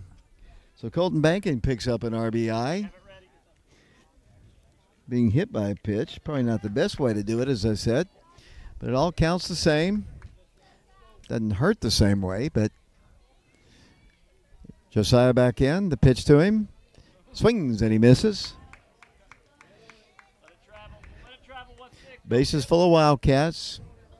15-6 they lead it. The game was tied at 5 at one point, but the Wildcats have gone on a run here. As the pitch to Josiah is down low, a ball. See who else we got. Looks like we're going to start bringing some other guys possibly into the ball game as well. Looks like Cannon Sachs has grabbed a bat, and he will hopefully get a chance to hit. Well, I don't know. If Josiah gets on base or scores a run, the Wildcats will have 10 runs on them, but they'll get to bat their last time. That's a pitch a little bit low. And the count to Josiah is now 3 balls and 1 strike. Sure his brother's watching somewhere. Little brother trying to get on base here. 3 balls and 1 strike. The pitch. He hits it hard. That is a foul ball. Just missed a double by an inch or 2. Ball hit hard, but foul. And the count is now full. 3 balls and 2 strikes. 2 outs. Dylan, what you said earlier about baseball, it is a long game. Yeah, it's a long game. It's been about 3 hours now, and it's been dragging out for a little bit. But hopefully it ends right here with Josiah's home run. But the good news is we're ahead. As the ball's hit, that's a double down the line. Josiah's rounding first, heading to second. Coming in to score 2 more runs, the Wildcats. That's going to be a 2 RBI double for the freshman. As the Wildcats up their lead in to score runs, Whit Reniger and Jaden Cheverton.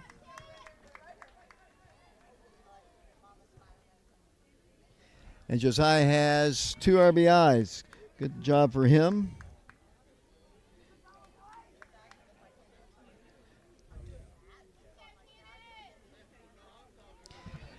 And what's the score now, Dylan? 17-6. Wildcats had a big win last year on this field. The pitch to the plate, cut on a miss by Cannon Sachs. Braylon Payne, I believe, is on deck now for the Wildcats. So Coach Free getting a chance to play a whole bunch of different guys late in the ball game. And they've plated a lot of runs here and have just blown it open. That pitch is cut on and foul tipped. And that is strike 2. Cannon the batter. You go on a big trip like this, you hope to get a chance to play, and Wildcats have just blown them open. Pitch. Good stop by the catcher. The count is 1 ball and 2 strikes.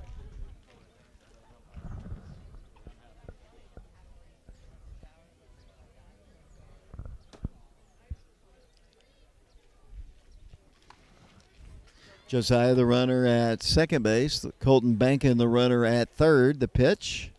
Hit in the left field. That's a base hit for Cannon Sachs. Here comes Colton. They're going to play station-to-station ball and hold Josiah at third. And RBI for Sachs. I won't be able to recap everything now as he picks up a single. And the batter now, indeed, for Oak Ridge will be Braylon Payne. Making sure these on my roster. I didn't see him on the official roster. Hopefully they will not, get him as he steps in, swings and he misses. Wildcats on top. What's the score now, Dylan? 18-6. 18-6. The Wildcats in the lead. Wildcats taking advantage of a lot of pitchers for North Little Rock.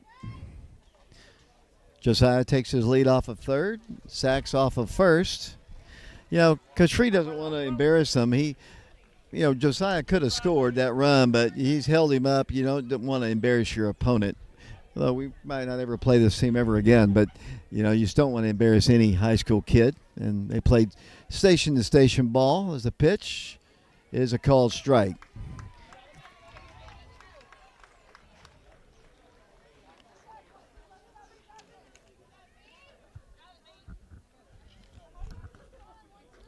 Braylon Payne back in. Runners on the corners. 1 out still here in the 7th inning. Pitch is a ball outside. Braylon's a big kid, but, he comes from a big family. His grandfather, I'm sure, is watching. Mike Friels, recovering from ankle replacement surgery.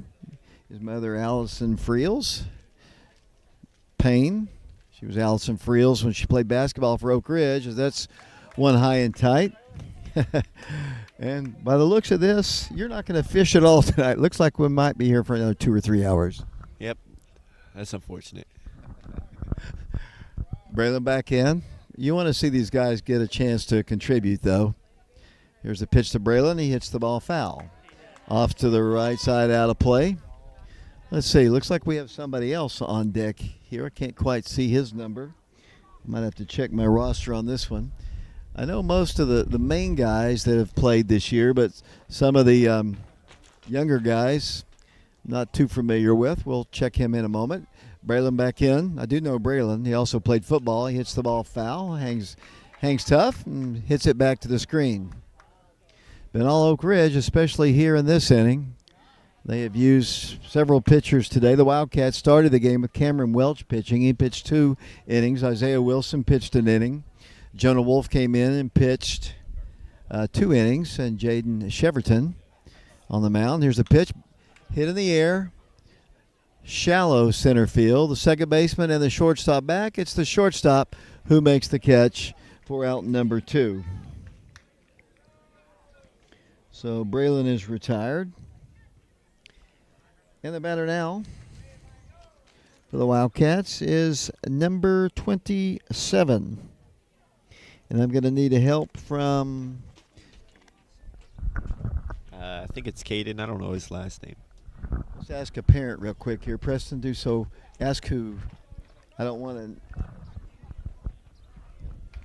Number 27. And he bats with runners at First and second.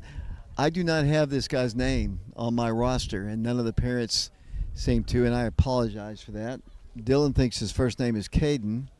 God, I hate that when that happens. We'll see. I have the roster in front of me, but I don't see his name on there. Maybe.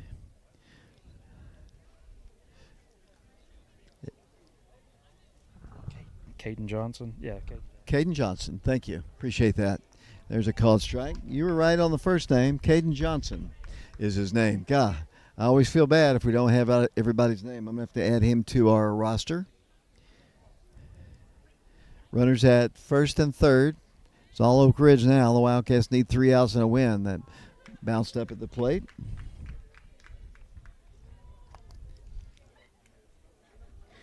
This is kind of like the game last year here on this field when we blew out the team we played in the first round last season. We're on this field. Ball's hit on the ground. That's a base hit for Caden Johnson. It's an RBI in the score. Josiah McClure. And now the score is 19-6. 19-6, and looks like we might have either another pitching change.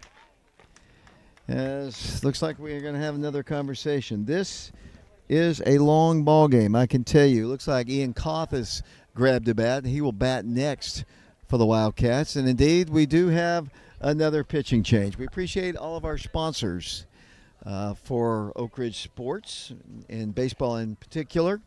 Laura Lynn Green with State Farm Insurance. I mentioned she has been with us football, basketball, and baseball. Todd Fox with the Fox Insurance Group. He has been with us through football, basketball, and now baseball. Mike Kelly with Betsy Coleman Realty sponsors baseball and basketball. And Betsy Coleman, he's with Betsy Coleman Realty. Betsy Coleman sponsors football, so Betsy Coleman's been with us through all three sports. East Tennessee Spine and Sport, that's Donnie Sharp. He sponsors football and baseball. Sexton Automotive of Oak Ridge, they sponsor football and now baseball. We've got a lot of different parents, grandparents sponsoring us too, including Uncle Andy. You might see him on the screen. We also have the Fagan family down and have some others that just wanted to remain anonymous. We appreciate them. And, of course, we appreciate the class of 1989. Chris Corwin has been with us, football, baseball, and basketball. Class of 89, you might notice if you ever go up to Blankenship Field, the pavilion on the Kentucky Avenue side, that was purchased by the class of 1989, and Chris Corwin. He also sponsors all the Oak Ridge touchdowns in football, does the class of 89, and Chris Corwin, and we appreciate him and them. I know some of them are watching. I know Brian Story was watching the ball game. He was the class of 1989. Jason Vowell was the class of 1989. He might be at work today, so he might not be able to watch this ball game, although it started at about 2 o'clock, or actually 3 o'clock Eastern time, so we're past 6, so he might be watching. When we return, the Wildcats will have runners at first and second. I'm going to put the mic down. We'll be back to see what Ian Koth can do in a moment.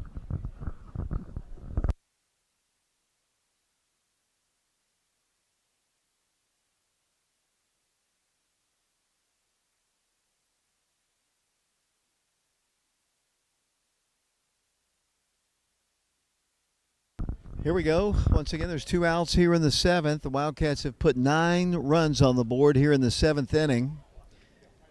They lead it now 19-6 with still runners on the base paths at first and second. And Ian takes a strike, and the count is 1 ball, or no balls and 1 strike. Even the broadcaster getting a little tired here. No balls and 1 strike. Ian steps back in behind in the count. Pitch to the plate. Down low a ball, 1 ball, no strikes. Jackson Gary is on deck for the Wildcats. He's grabbed a bat. He's been used as a pitcher several times this year. 7th pitcher used. Seems like the 7th pitcher used this inning. Wind blows hard towards center. That pitch is a called strike. And I can tell you from here on out, this umpire's anything close, it's going to be a strike. So you might as well go up and hack, because I'm sure he's getting tired too. 1 ball, 2 strikes. Ian back in, working from the stretch. Here's the pitch. There's a ball. Well, I thought that anything close they'd call. That one is just a little bit inside, perhaps outside, perhaps high, perhaps low. Either way, it's a ball, and the count is 2 balls and 2 strikes.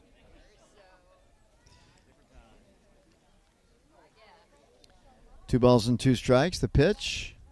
There's called strike 3, and there's an example of that. Anything close, and that is mercifully for North Little Rock the 3rd out of the inning. But the Wildcats scored 9 times in the 7th inning. A lot of hits, a lot of RBIs. Wildcats in the lead now 19-6. We'll be back for the final 3 outs of this game in a moment.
Welcome back once again to Gulf Shores, Alabama, where the Wildcats of Oak Ridge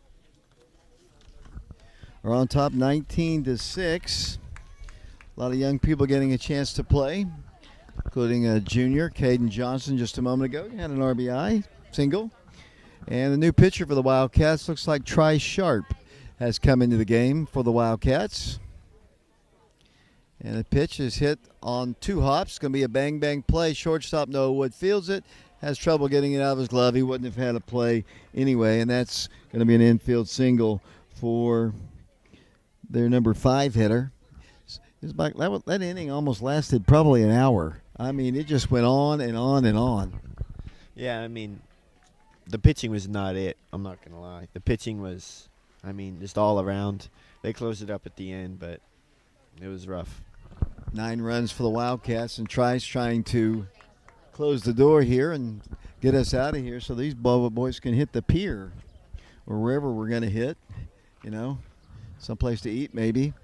That sausage hamburger probably didn't hit the spot. The hot dogs were okay. Got to find Caleb, though. He's been missing for the last 3 innings, or what seems like the last 3 innings, probably the last 1 inning, which lasted about the length of about 3 innings. Another softly hit ball. Witt's going to field it. Throw on the first in time for out number 1. I think it's Witt. Let's see who it is out there. I said Witt Reniger.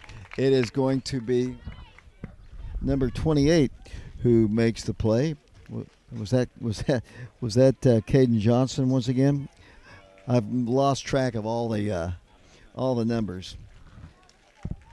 Either way, it's an out. Nice play, number 28, and we'll try to find out his name too. I've got the official roster that he gave me.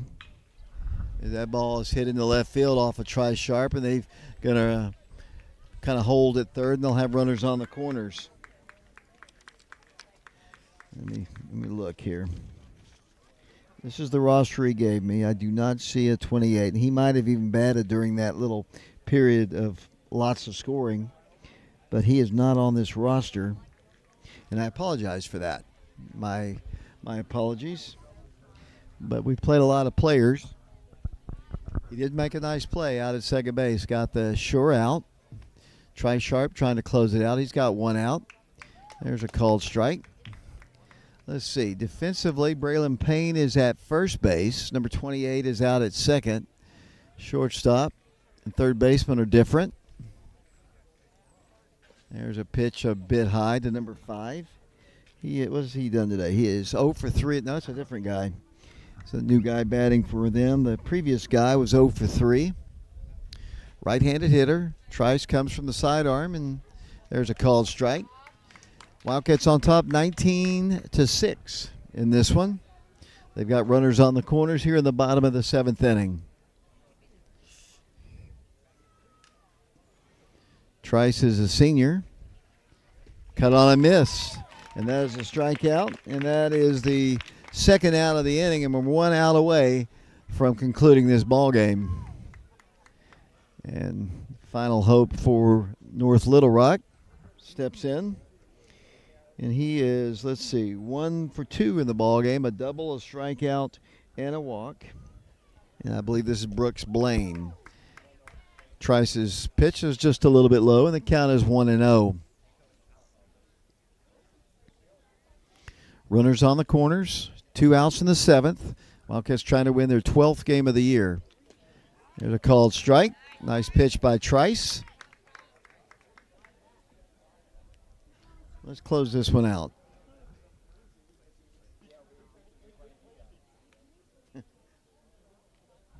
Pitch. Just watching the net go up and down. I guess the wind is responsible for that. The count is 2 balls and 1 strike. Wildcats will play tomorrow at 6:30 Eastern Time. Pitch is hit on the ground. First base side, Braylon Payne fields it and steps on the bag for out number 3. And the Wildcats win it by a score of 19-6. That is your final score. Let's, it's almost going to be nearly impossible to run down all the totals of the ball game. I'll try to go through some of the individual stats here. Wildcats played 17 or 18 different players, including Brooks Poteet, who had a single, a walk, and walked again, and scored 2 runs for the Wildcats. Colton Bankin was hit by a pitch and picked up an RBI. Josiah McClure had a double and an RBI, scored a run. Warren East had a single, a double, a triple, another single, stole 4 bases, and stole a couple of runs. Parker Free walked in the ball game, had a double, had a single, knocked in 3 runs, also with a sacrifice fly. Mikey Teasley had an RBI ground out, a single, scored a run, stole a base, had a double, scored a run, knocked in a run. Walked and stole a base. Joseph Webb walked, stole a base, and scored a run. Carson Fagan, a single, 3 walks in the game, scored 3 runs, stole 3 bases. Noah Wood had a sacrifice fly and an RBI, had a single, a walk, and scored a run. Kipton Fagan walked, had a sacrifice and an RBI. Jaden Cheverton walked twice, had an RBI, and scored 2 runs. Whit Reniger had a walk, a run scored, actually 2 walks. Colton Bankin, I mentioned. McClure, Cannon Sachs had an RBI, single. Braylon Payne played, did not score. Caden Johnson had a single and also knocked in a run. The Wildcats used Cam Welch, Isaiah Wilson, Jaden Cheverton, Jonah Wolf, along with, am I forgetting somebody? Trice Sharp for sure. And the Wildcats win the ball game by a final score of 19-6. We won't wait very long for our post game. It has been a long day. The Wildcats win 19-6. I'm going to put the camera down. If Coach Free doesn't join us shortly, we will sign off until tomorrow. 19-6 the final score. The Wildcats win. We'll be back to Gulf Shores in a moment.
We probably won't get a chance to talk to the head coach of the Wildcats, Coach Travis Free, or some players. I do not see any movement in our direction, but the Wildcats did win by a score of 19-6. That is our final score. Been a long day here, so we're going to close out our broadcast. Appreciate Preston Fetters along with Caleb Riker and Dylan Woody. My name is David Clary. Until tomorrow when the Wildcats play, I think it's Fairmont, Alabama, at 6:30 Eastern Time, 5:30 Central Time. This is David Clary saying so long, everybody.